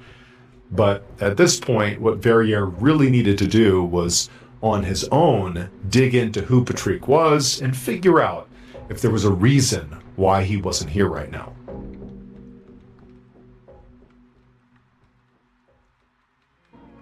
Do you want a treat that's both refreshing and indulgent? Well, My Mochi ice cream is creamy, premium ice cream wrapped in sweet, chewy dough that is absolutely satisfying and joyfully chill.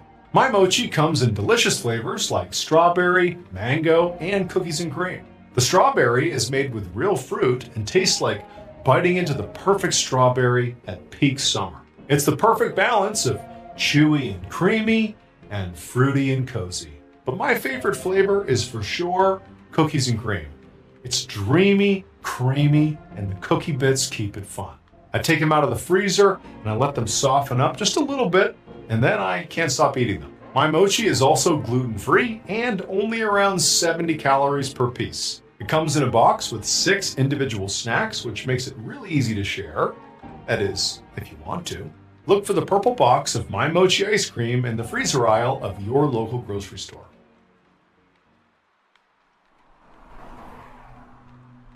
A few minutes later, Verrier followed Patrick's ex-wife, whose name was Claude Aziz, into her living room, and they both sat down. Verrier switched on his recording device, and he asked Claude where she was on the day Patrick went missing.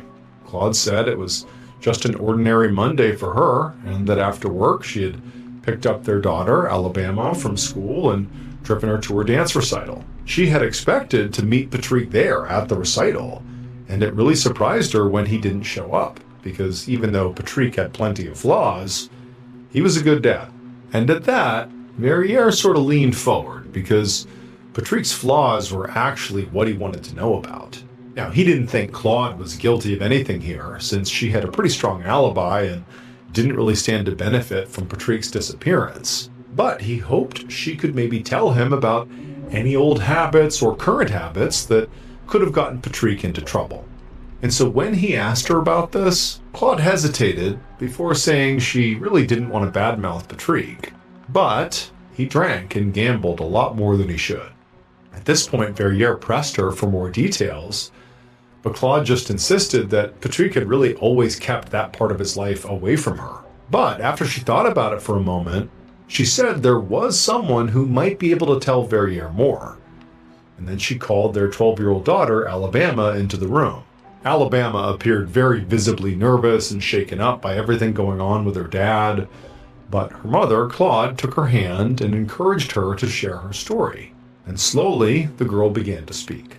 She said that about a week before her dad disappeared, he'd brought her along on a very strange errand.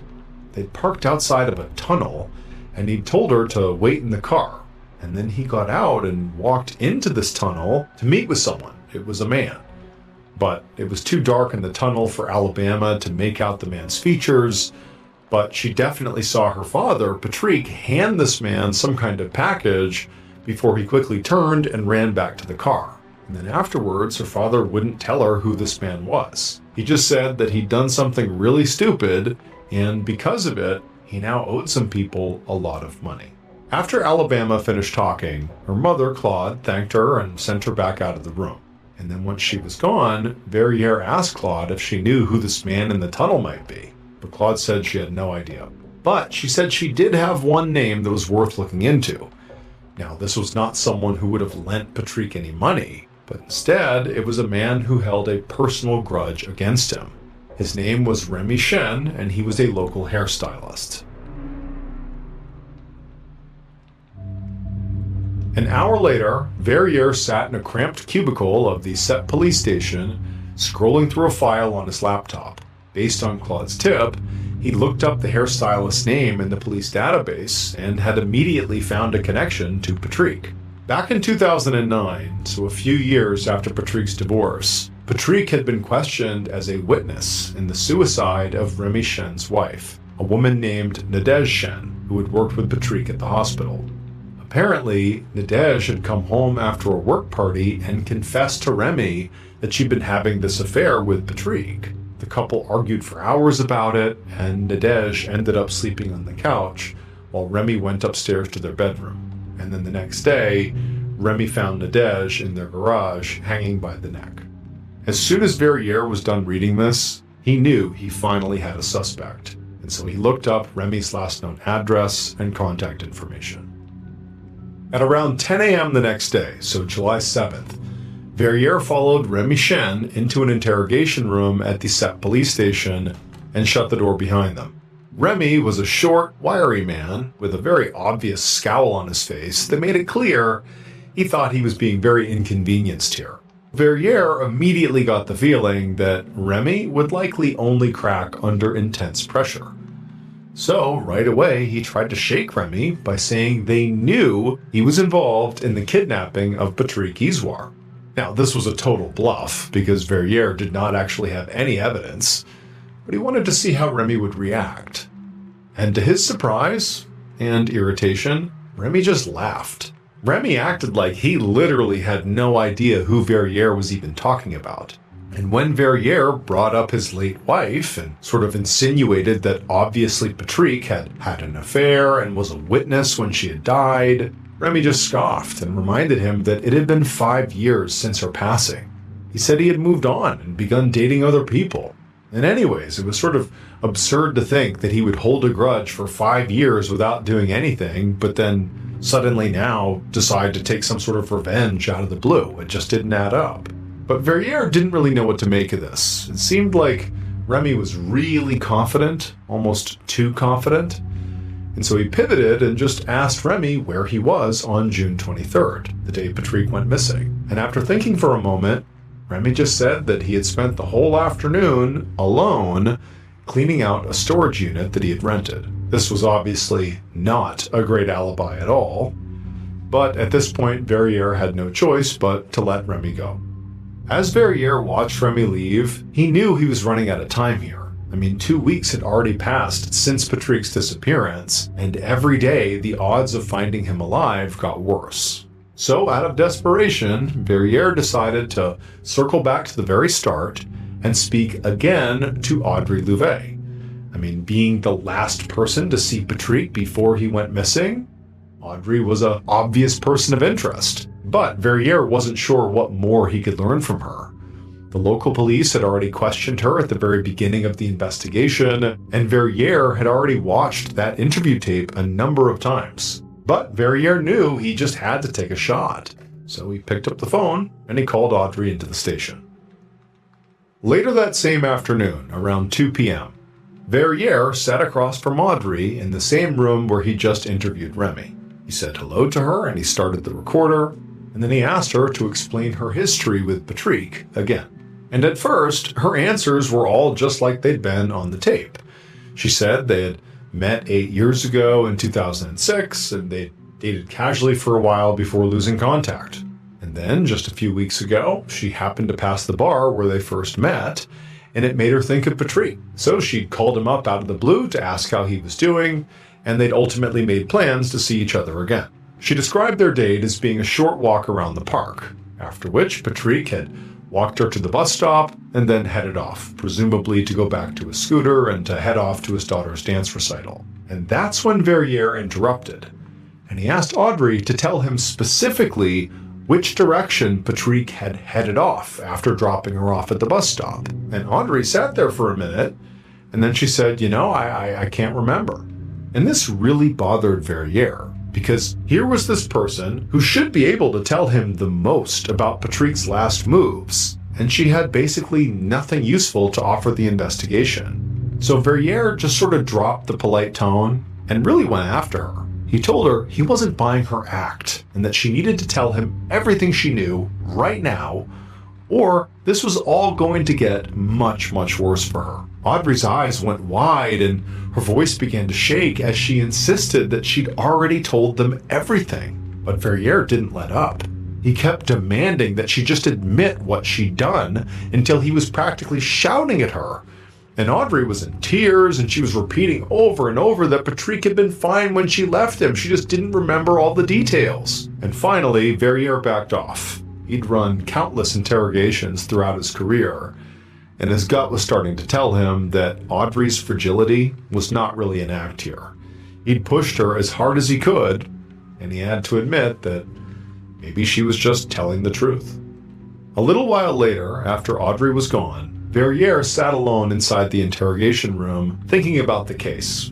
He hadn't managed to rule out any suspects yet, and he still had no idea who that mysterious man in the tunnel might be.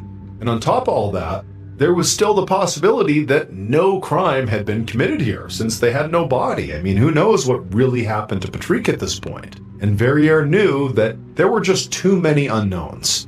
And Verrier knew that if the case was ever going to gain real traction, they needed to find Patrick, dead or alive.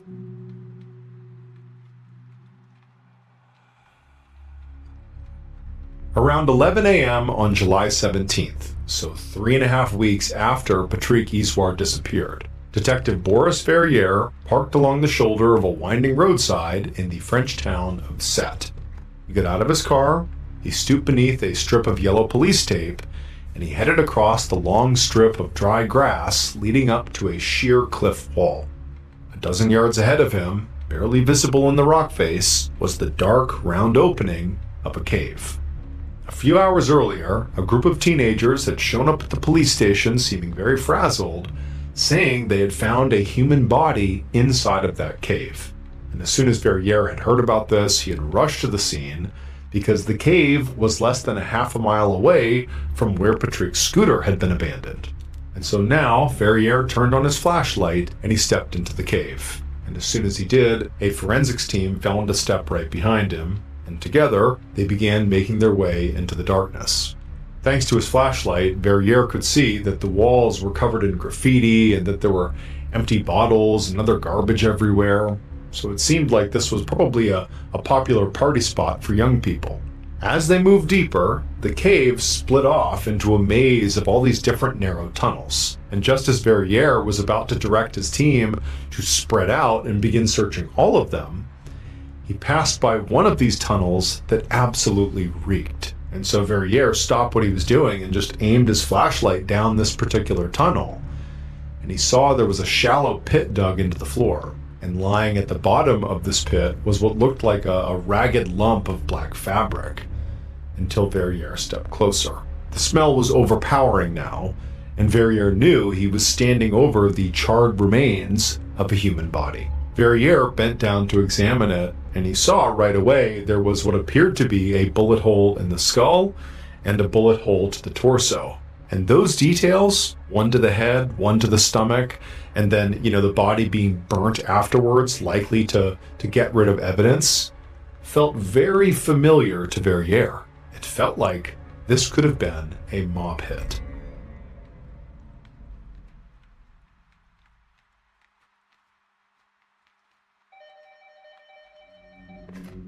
A year and a half later, so just before Christmas of 2015, Detective Verrier was in his office in Montpellier when his phone rang. It was Patrick's older brother, Marc, calling to ask for updates on his brother's case, again. And Verrier sighed because the truth was, he had nothing new to report. The body in the cave had been confirmed to be Patrick, and so Verrier had hoped that that discovery would lead to all these new leads. But after scouring the cave for clues and testing the cigarettes from the scene for DNA and speaking to the teenagers who reported the body, the case just hit a dead end. Now, the mob-like execution style did line up with a theory that Verrier had that, maybe Patrick had been killed over a gambling debt, by the mob basically, or someone who was affiliated with, organized crime. But Verrier had never been able to actually uncover any trace of Patrick having any sort of debt that would get him killed. Also, he still had not been able to identify that mysterious man in the tunnel that Patrick's daughter had mentioned. And so that left Remy and also Audrey as his only suspects. And Verrier had placed both of them under surveillance, but so far, neither of them had done anything suspicious. So the investigation was now stuck. And Verrier understood that Patrick's family was really out of patience here, so he was not surprised that when he admitted he still was not ready to make an arrest, Marc snapped. He told Verrier that if the police weren't capable of solving this, he was going to take matters into his own hands. 3 months later, on a night in March of 2016, Detective Verrier sat down on his couch in his living room to watch something that he'd been warned was coming. Marc had convinced the producers of a national true crime TV show to do an episode on his brother's case. and the episode was airing tonight. And as the show started, Verrier felt a knot of anxiety because Mark knew details about the investigation that were not meant for the public. And if he shared them on this show, it could seriously compromise the case. But obviously, Verrier was also just curious to see how the episode had turned out. And part of him hoped that maybe renewed public attention might actually help the case. And as Verrier watched the show, he was relieved to see that Mark wasn't there to talk about case specifics. He was there to talk about Patrick. Mark described his brother as this hardworking father who never seemed to catch a break in life, and who at the very least deserved justice. And at the end, he put out a simple plea for anyone with information to please come forward. When the show ended, Verrier did not really feel worried anymore that anything that had been revealed on the show was sensitive or that it could negatively impact the actual investigation. But he also knew that, the impact the show was going to have was probably going to be pretty small. Like, he didn't expect anything to come of this plea for help from the public. However, he would be wrong, because the next morning, Verrier's phone would ring. And an hour after that call came in, Verrier was ringing the doorbell of an apartment building in Lunel, which is a town close to Sète. A woman would answer the door, and when Verrier flashed his badge, she invited him inside. The woman, whose name was Sophie, had reached out to the police after watching Mark's interview on TV, saying she did have information about Patrick's case. And so Verrier followed her into her kitchen, and he sat down across the table from her, and he turned on his recorder, and he told her to just start from the beginning. And the moment the story began to spell out, Verrier knew he'd solved the case.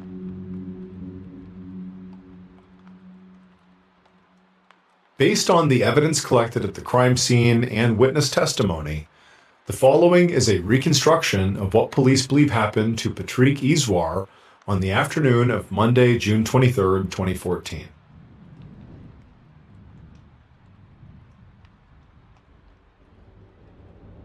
At 4:30 p.m., the killer stood on a rocky hill overlooking a park in Sète, watching through a pair of binoculars while Patrick and Audrey walked hand in hand down a paved path below. The couple was taking their time, clearly enjoying the scenery and each other's company, and then at some point, Audrey stopped and pointed across the road at a cave in the nearby cliffs, the entrance to a cave. And when the killer saw this, their heart began to race, and they watched intently as the couple actually crossed the road and went into the cave and vanished. At this point, the killer lowered their binoculars and put them inside of the large duffel bag they had brought with them. Then, after slinging this bag, they hustled down the hill and went right to the entrance of the cave. When they reached the entrance to the cave, they stopped, and they put that bag on the ground. They unzipped it, and out of it they pulled a large rifle, a roll of duct tape, and also a white mask. The killer put the mask on, and with the rifle and tape in hand, they entered the cave. And they could hear the sound of Patrick and Audrey inside. They had not gone far, and they clearly had not clocked the killer coming in. They were sort of wrapped up in their date. However, when the killer got close enough, the couple heard their footsteps, and they turned around. When Audrey saw the killer in their mask with the gun, she began to scream, and Patrick, he just went white as a ghost. Before the couple could even react, the killer threw the duct tape at Audrey and told her that if she wanted to live, she would do exactly as instructed. Then the killer told Audrey to use this tape and bind Patrick's wrists and ankles. And at first, Audrey just stood there in stunned silence, but eventually she composed herself and she obeyed. And as she was binding Patrick just also stood there in stunned silence, not really sure what to even do. When Audrey was done, the killer told her to leave the cave and to not say anything about what had happened here. She hesitated just long enough to glance back at Patrick, but then she turned and she ran. Once her footsteps had faded and it was just the killer and Patrick inside of this cave, Patrick just stared, wondering what was going to happen to him.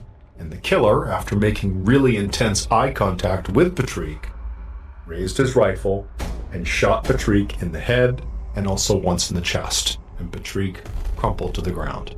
At that point, the killer slung his rifle, and then he grabbed Patrick by the ankles, and he dragged his body down a nearby tunnel and dumped him in that shallow pit. Then the killer doused the body with lighter fluid from a canister they'd brought in that bag. They lit a match and tossed it in. As Patrick's body began to burn, the killer walked out of the cave and pulled off their mask as soon as they stepped into the light. They now had only one thing left to do: go find Audrey and explain everything, and convince her not to go to the police. Because the killer was Remy Shen, the hairstylist who hated Patrick for having an affair with his late wife, and he had just successfully tricked Audrey into helping him pull this murder off. It would turn out Audrey was actually Remy's ex-girlfriend. They had met and begun dating in 2009, shortly after the death of Remy's wife.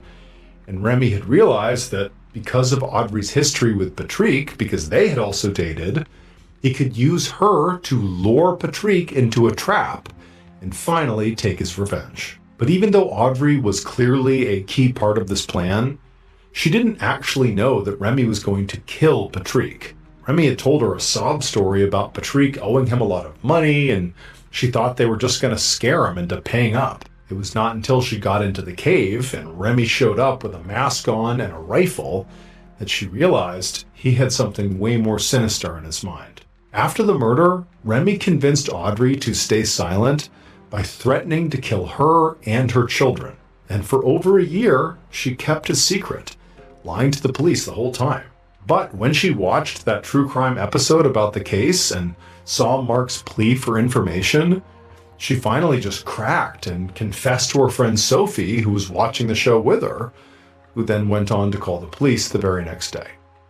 On March 31st, 2016, Remy Shen and Audrey Louvet were arrested for their roles in Patrick's death. Remy received 30 years in prison for murder, and Audrey was sentenced to 12 years for acting as an accessory to the kidnapping.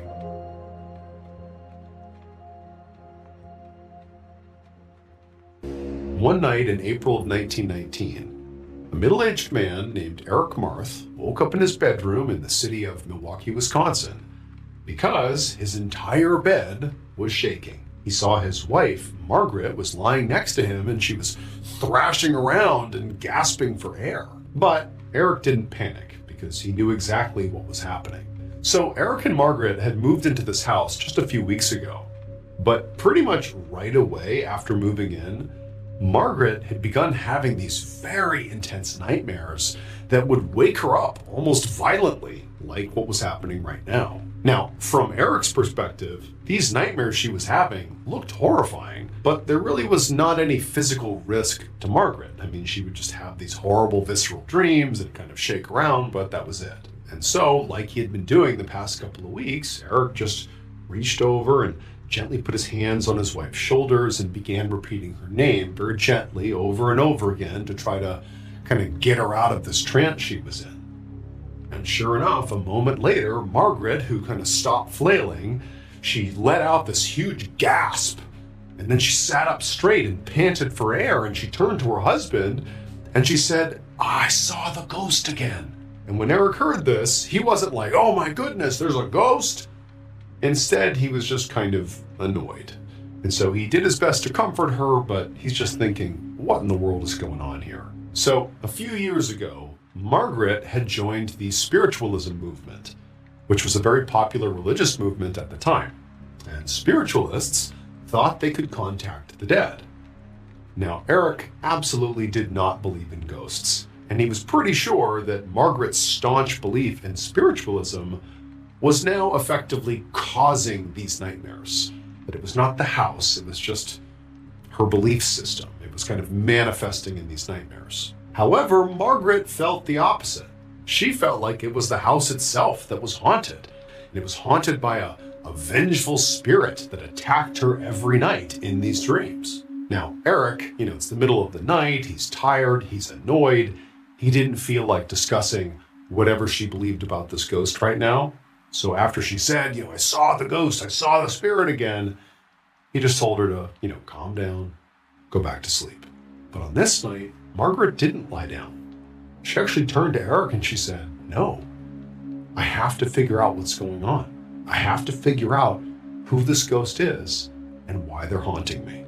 A week later, a very resigned Eric sat at his kitchen table next to Margaret, and across from them sat a medium, which is a person who spiritualists believed could talk directly to the dead by conducting a ritual called a seance. The medium began to light some candles, and as they did, they told Eric and Margaret to close their eyes because she was ready to begin the seance, where she would ask the spirit haunting their house what it wanted, and they needed, silence and their eyes closed to do that. So Eric fully believed that this seance would be a waste of time and money. He didn't believe in this stuff at all. But he knew his wife did, and it meant a lot to her. And so he's thinking, maybe this can help my wife sleep through the night again. And so Margaret and Eric did as they were told. And Eric, he closed his eyes and he listened as the medium began clearly rocking back and forth in her chair and began sort of dramatically calling out to the ghost and telling him to reveal himself. And at first, nothing happened, which was exactly what Eric had expected. But after a minute, Margaret suddenly jumped up from the table and ran out of the kitchen across the living room. And Eric, not knowing any better, just got up and followed her. And Margaret, she ran down the hallway and she threw open a door that led down to their cellar, and she raced down the steps. Now, Eric was doing his best not to ridicule what was happening here and just to play along. But it's like, what is his wife doing? What's happening here? And so as he's chasing after his wife, he starts saying honey, what's going on here? Where are you going? What is this? But she didn't respond. It was like she was on a mission. And then finally, when Eric got down the steps and he's in the cellar, he saw his wife, who was now standing in the middle of the cellar with her arms out wide. And slowly, she began to point to a spot on the floor. And in this really weird and hollow voice with this sort of vacant expression on her face, she told Eric to dig. Now, at this point, Eric was totally freaked out. Not because he believed that the seance had worked or that there was a ghost here, but because his wife genuinely was acting totally bizarre. She was acting possessed. And even if that was an act, it was a terrifying one. And so he just said no. There was no way he was just going to start digging up the cellar floor. What is going on here? But then the medium came rushing down the stairs as well. And they said that Margaret was in a trance, that the ghost in this house was channeling her, and that basically Eric had to do whatever the ghost said. Suddenly, Margaret's voice cut across the room again, and she said to Eric to dig up the floor. And this time she was more forceful and almost desperate, you must do this. And so Eric, he's looking at his wife, he's looking at the medium, what in the world is happening here? But he's like, you know what? I don't know what's happening. I'm just gonna dig. I'm gonna do what they tell me to. And so he grabbed a shovel and just began digging up the cellar. And after just a few minutes, Eric's shovel hit something in the ground, something hard. He thought it was just maybe a big rock or something. But a few minutes later, after he and the medium and also Margaret, who's now come over at this point, they'd kind of cleared off whatever it was, they saw in the ground, what had previously been covered by the earth, was this rotten wooden box. And so he and Margaret and the medium, they pulled it out of the hole and they opened up the lid. And all three of them immediately recoiled because inside of the box was a human skeleton. And so after a minute of just, again, stunned silence, Eric just looked up at Margaret, who did not seem shocked by what she was looking at. This was like confirmation in some ways. And he says to Margaret, is this the skeleton of the ghost that's been haunting you? And Margaret, with that same hollow voice, like it wasn't her voice, looked at Eric and just said, no. It would turn out, according to the story that has been passed down about whatever happened in this house, that the ghost was a doctor who used to live in the house that Eric and Margaret moved into. And 18 years earlier, this doctor had performed an illegal surgery on a young woman, and this woman had died during this procedure. But again, because this surgery had been illegal, The doctor knew if word of what happened here got out, he would be arrested. So what did he do? He dismembered the girl's body and shoved it into this wooden box, filled the box with quicklime, and then he buried it in his basement. And amazingly, the doctor never got caught for what he did. And so he basically spent the rest of his life feeling very ashamed and guilty. And then finally, when he did die, it was like his spirit couldn't actually rest until he confessed. And so this haunting was basically to get Margaret to go down into the basement and see what he had done.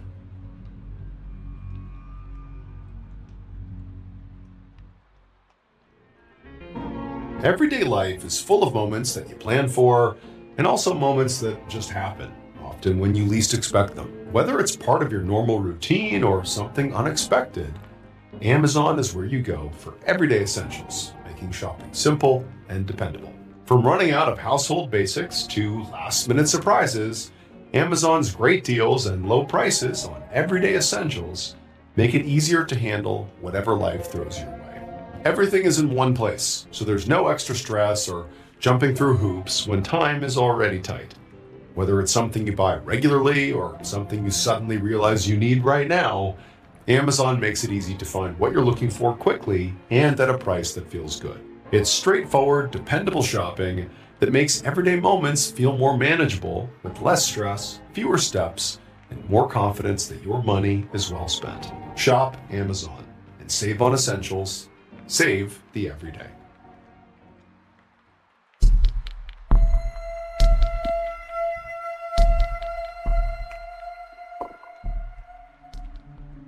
One afternoon in April of 1925, a wealthy teenager named Lacey raced his horse around the huge estate where he lived in eastern Hungary and took in all the land that he knew he would inherit someday. He stopped when he reached the gardens on the far side of the estate, but before he could ride his horse into the gardens as he wanted to, a field worker ran up to Lacey and asked him to stop and turn around. The field worker, who was about Lacey's age, explained that Lacey was not allowed to ride his horse through the garden anymore because the last time he had rode through some flower beds and Lacey's father was really mad about it. And at this, Lacey felt totally exasperated because he was tired of his father always bossing him around.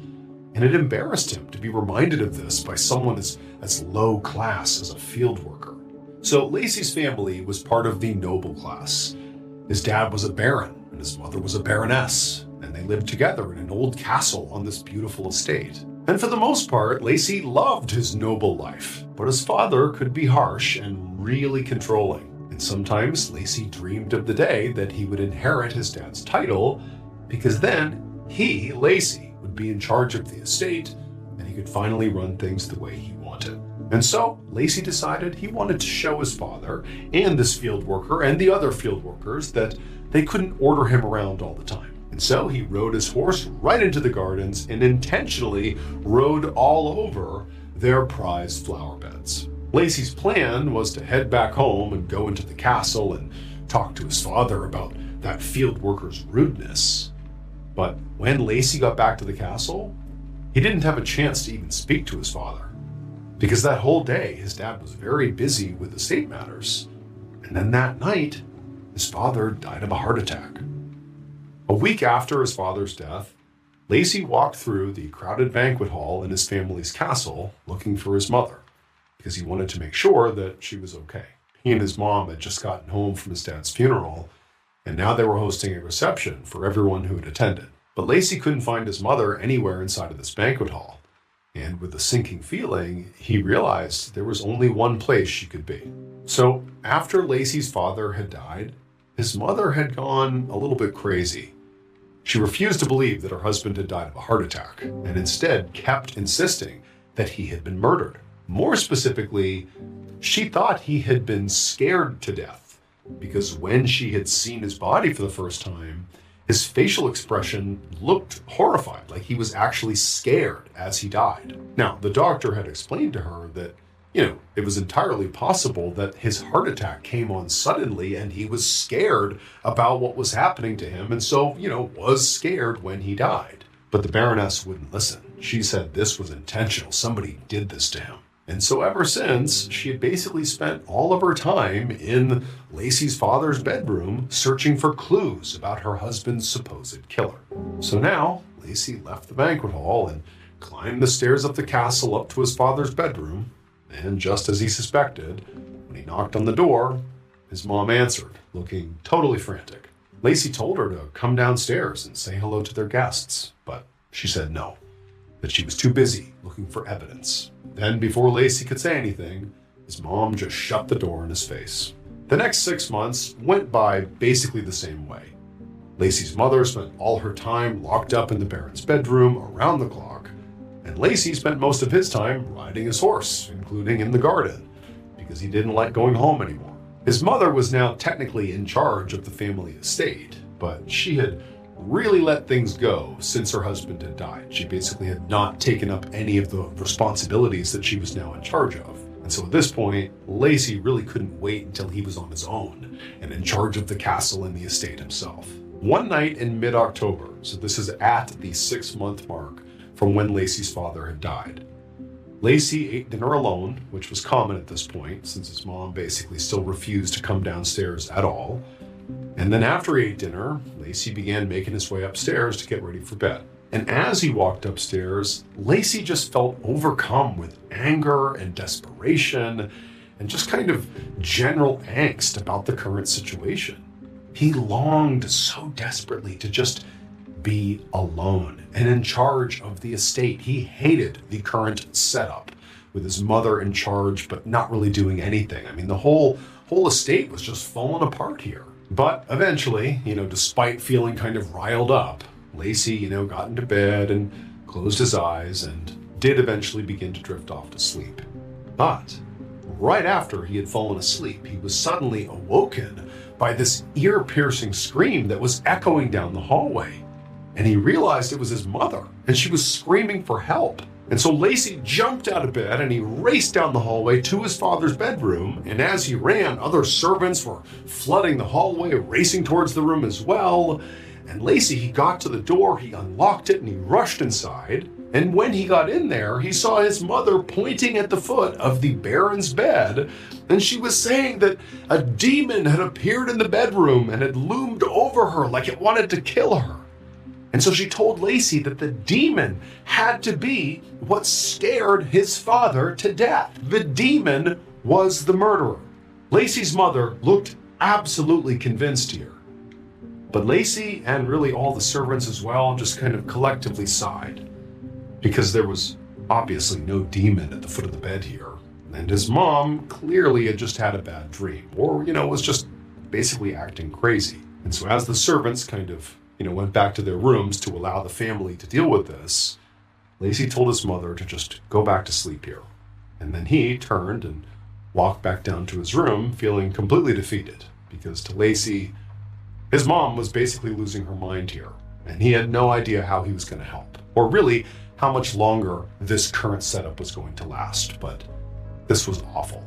On both of the next 2 nights, Lacey woke up yet again to the sound of his mother screaming about a demon inside of the Baron's bedroom. And so by the 3rd morning, Lacey had just had enough.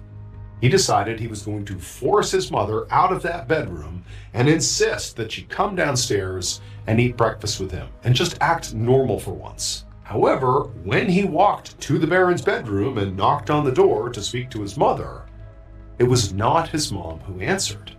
It was a police detective. Lacey was stunned, and he walked into the bedroom and saw his mother, who was standing there with 2 more detectives.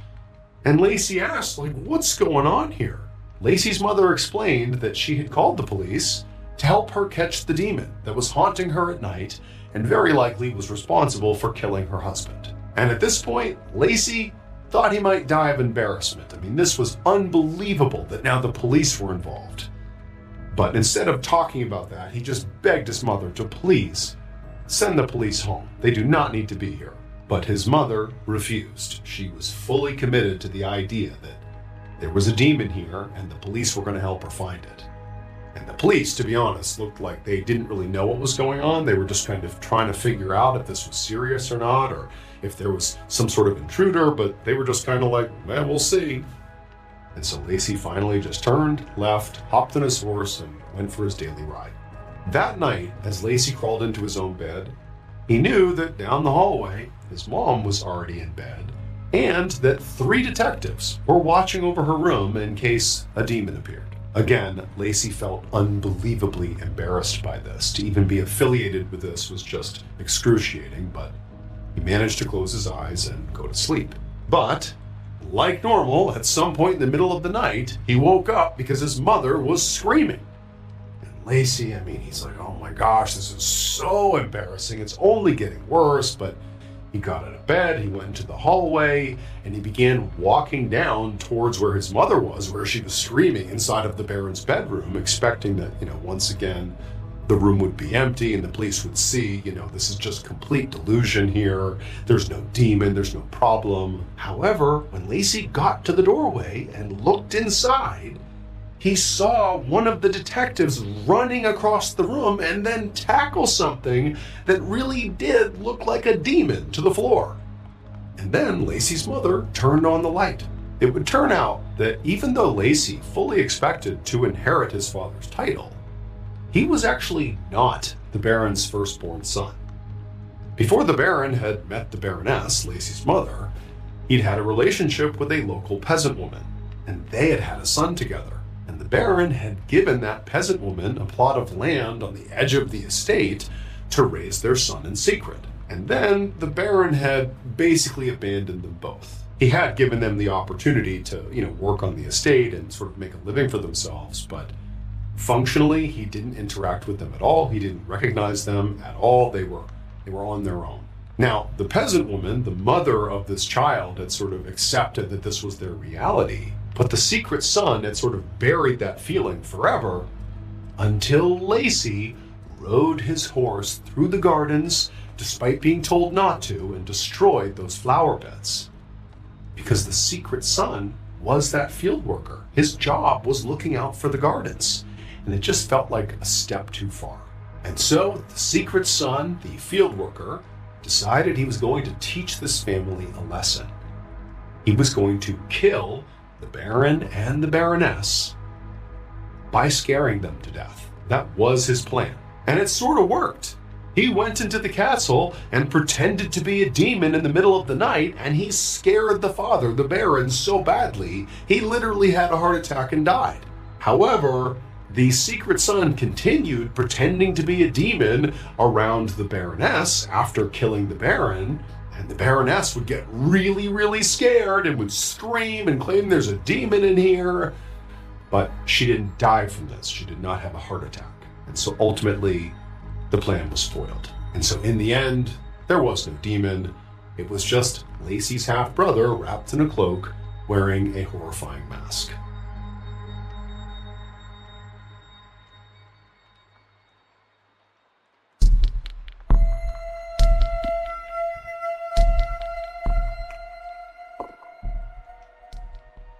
One morning in early August of 1927, a 24-year-old woman named Inez Perry walked in the back door of the farmhouse where her parents lived in rural Vermont. And as soon as she walked in, she went into the kitchen where her father was at the kitchen table with a man she had never seen before, and the two were shaking hands, and she heard her father say, "We have a deal."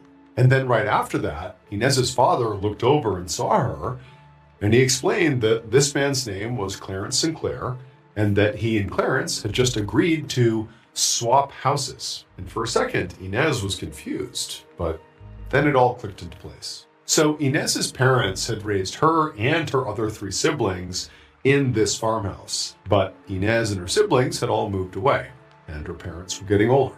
Her dad's health in particular was starting to fail, and keeping up the farmhouse was getting to be too much for him. And so her father had been trying to sell the property for a while, but nobody seemed to want it. However, now it seemed like he had finally found a solution.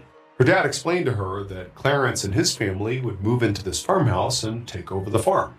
And in exchange, he and Inez's mom would move into Clarence's house just a few towns over. Now, to Inez, this arrangement did seem a little strange, but it also did solve her parents' problem. And so even though she was going to be sad to say goodbye to her childhood home, she decided that this had to be the right move for her parents, and so she said, "That's great."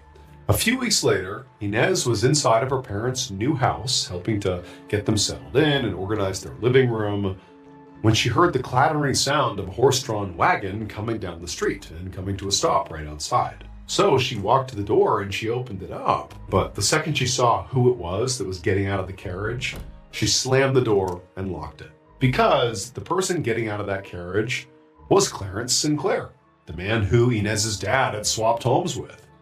And the home swap had not gone how Inez and her family had hoped. Inez's parents were thrilled with their new house, so everything on their side was good. But pretty much immediately after actually doing the swap, Clarence had started acting totally unhinged. He had come back to his old home repeatedly without being invited, and he would beg Inez's dad to switch houses back, that he had made a horrible mistake. But Clarence would never elaborate. He would never really explain why he felt this way. He would just, demand, "Please, I've made a horrible mistake. We have to switch back." But Inez's dad had said no. A deal was a deal, and he just had too many health issues to live at that farmhouse anymore. And Clarence couldn't actually cite any real problems with the farmhouse that he so desperately wanted to, give back. And so as far as Inez's dad was concerned, the subject here was closed. He had not given him a faulty property, and there was no real reason here to go back to the way it was, and so it was a no. So now Inez and her parents watched from the window as Clarence hopped out of his wagon and came rushing onto the porch. And he looked absolutely crazy. His hair was messed up and greasy, and there were dark circles under his eyes, and he really looked like he hadn't slept in weeks. And Clarence promptly began pounding on the front door, shouting that his family could not live in their farmhouse, and that this was now a matter of life and death. But eventually, when Inez and her family refused to come out, Clarence finally gave up, turned around, got in his wagon, and drove away. Now, that was the last time that Clarence came to their house. But it was not the last time that Inez and her family would hear about their old farmhouse. A few weeks later, on November 4th, after several days of very heavy rainfall, Inez picked up the newspaper and saw that their old neighborhood had been basically washed away by historic flooding. And that included their old farmhouse. It had literally been carried off. And the family that had been living in the farmhouse were dead. But that family was not Clarence Sinclair's family. It would turn out that after Clarence and his family had moved into said farmhouse, Clarence began having these horrible dreams where his dead mother would appear to him and tell him to move out of this farmhouse right now because something terrible is going to happen here. Now, at first, Clarence ignored this and chalked it up to a bad dream, but the dream kept happening over and over and over again, and it was driving him mad. And so eventually, he did go to Inez and Inez's parents and tried to switch it back because he felt like this dream really meant something. But Inez's father just kept saying no and said, "No, that's your house now." And so Clarence never elaborated to the family about why he wanted this back because it made no sense to him either, but he ultimately listened to his dead mother in his dream, and he wound up just selling the farmhouse just to not live there anymore. And so that decision would ultimately save Clarence and his family, but it would also condemn to death the family who moved in.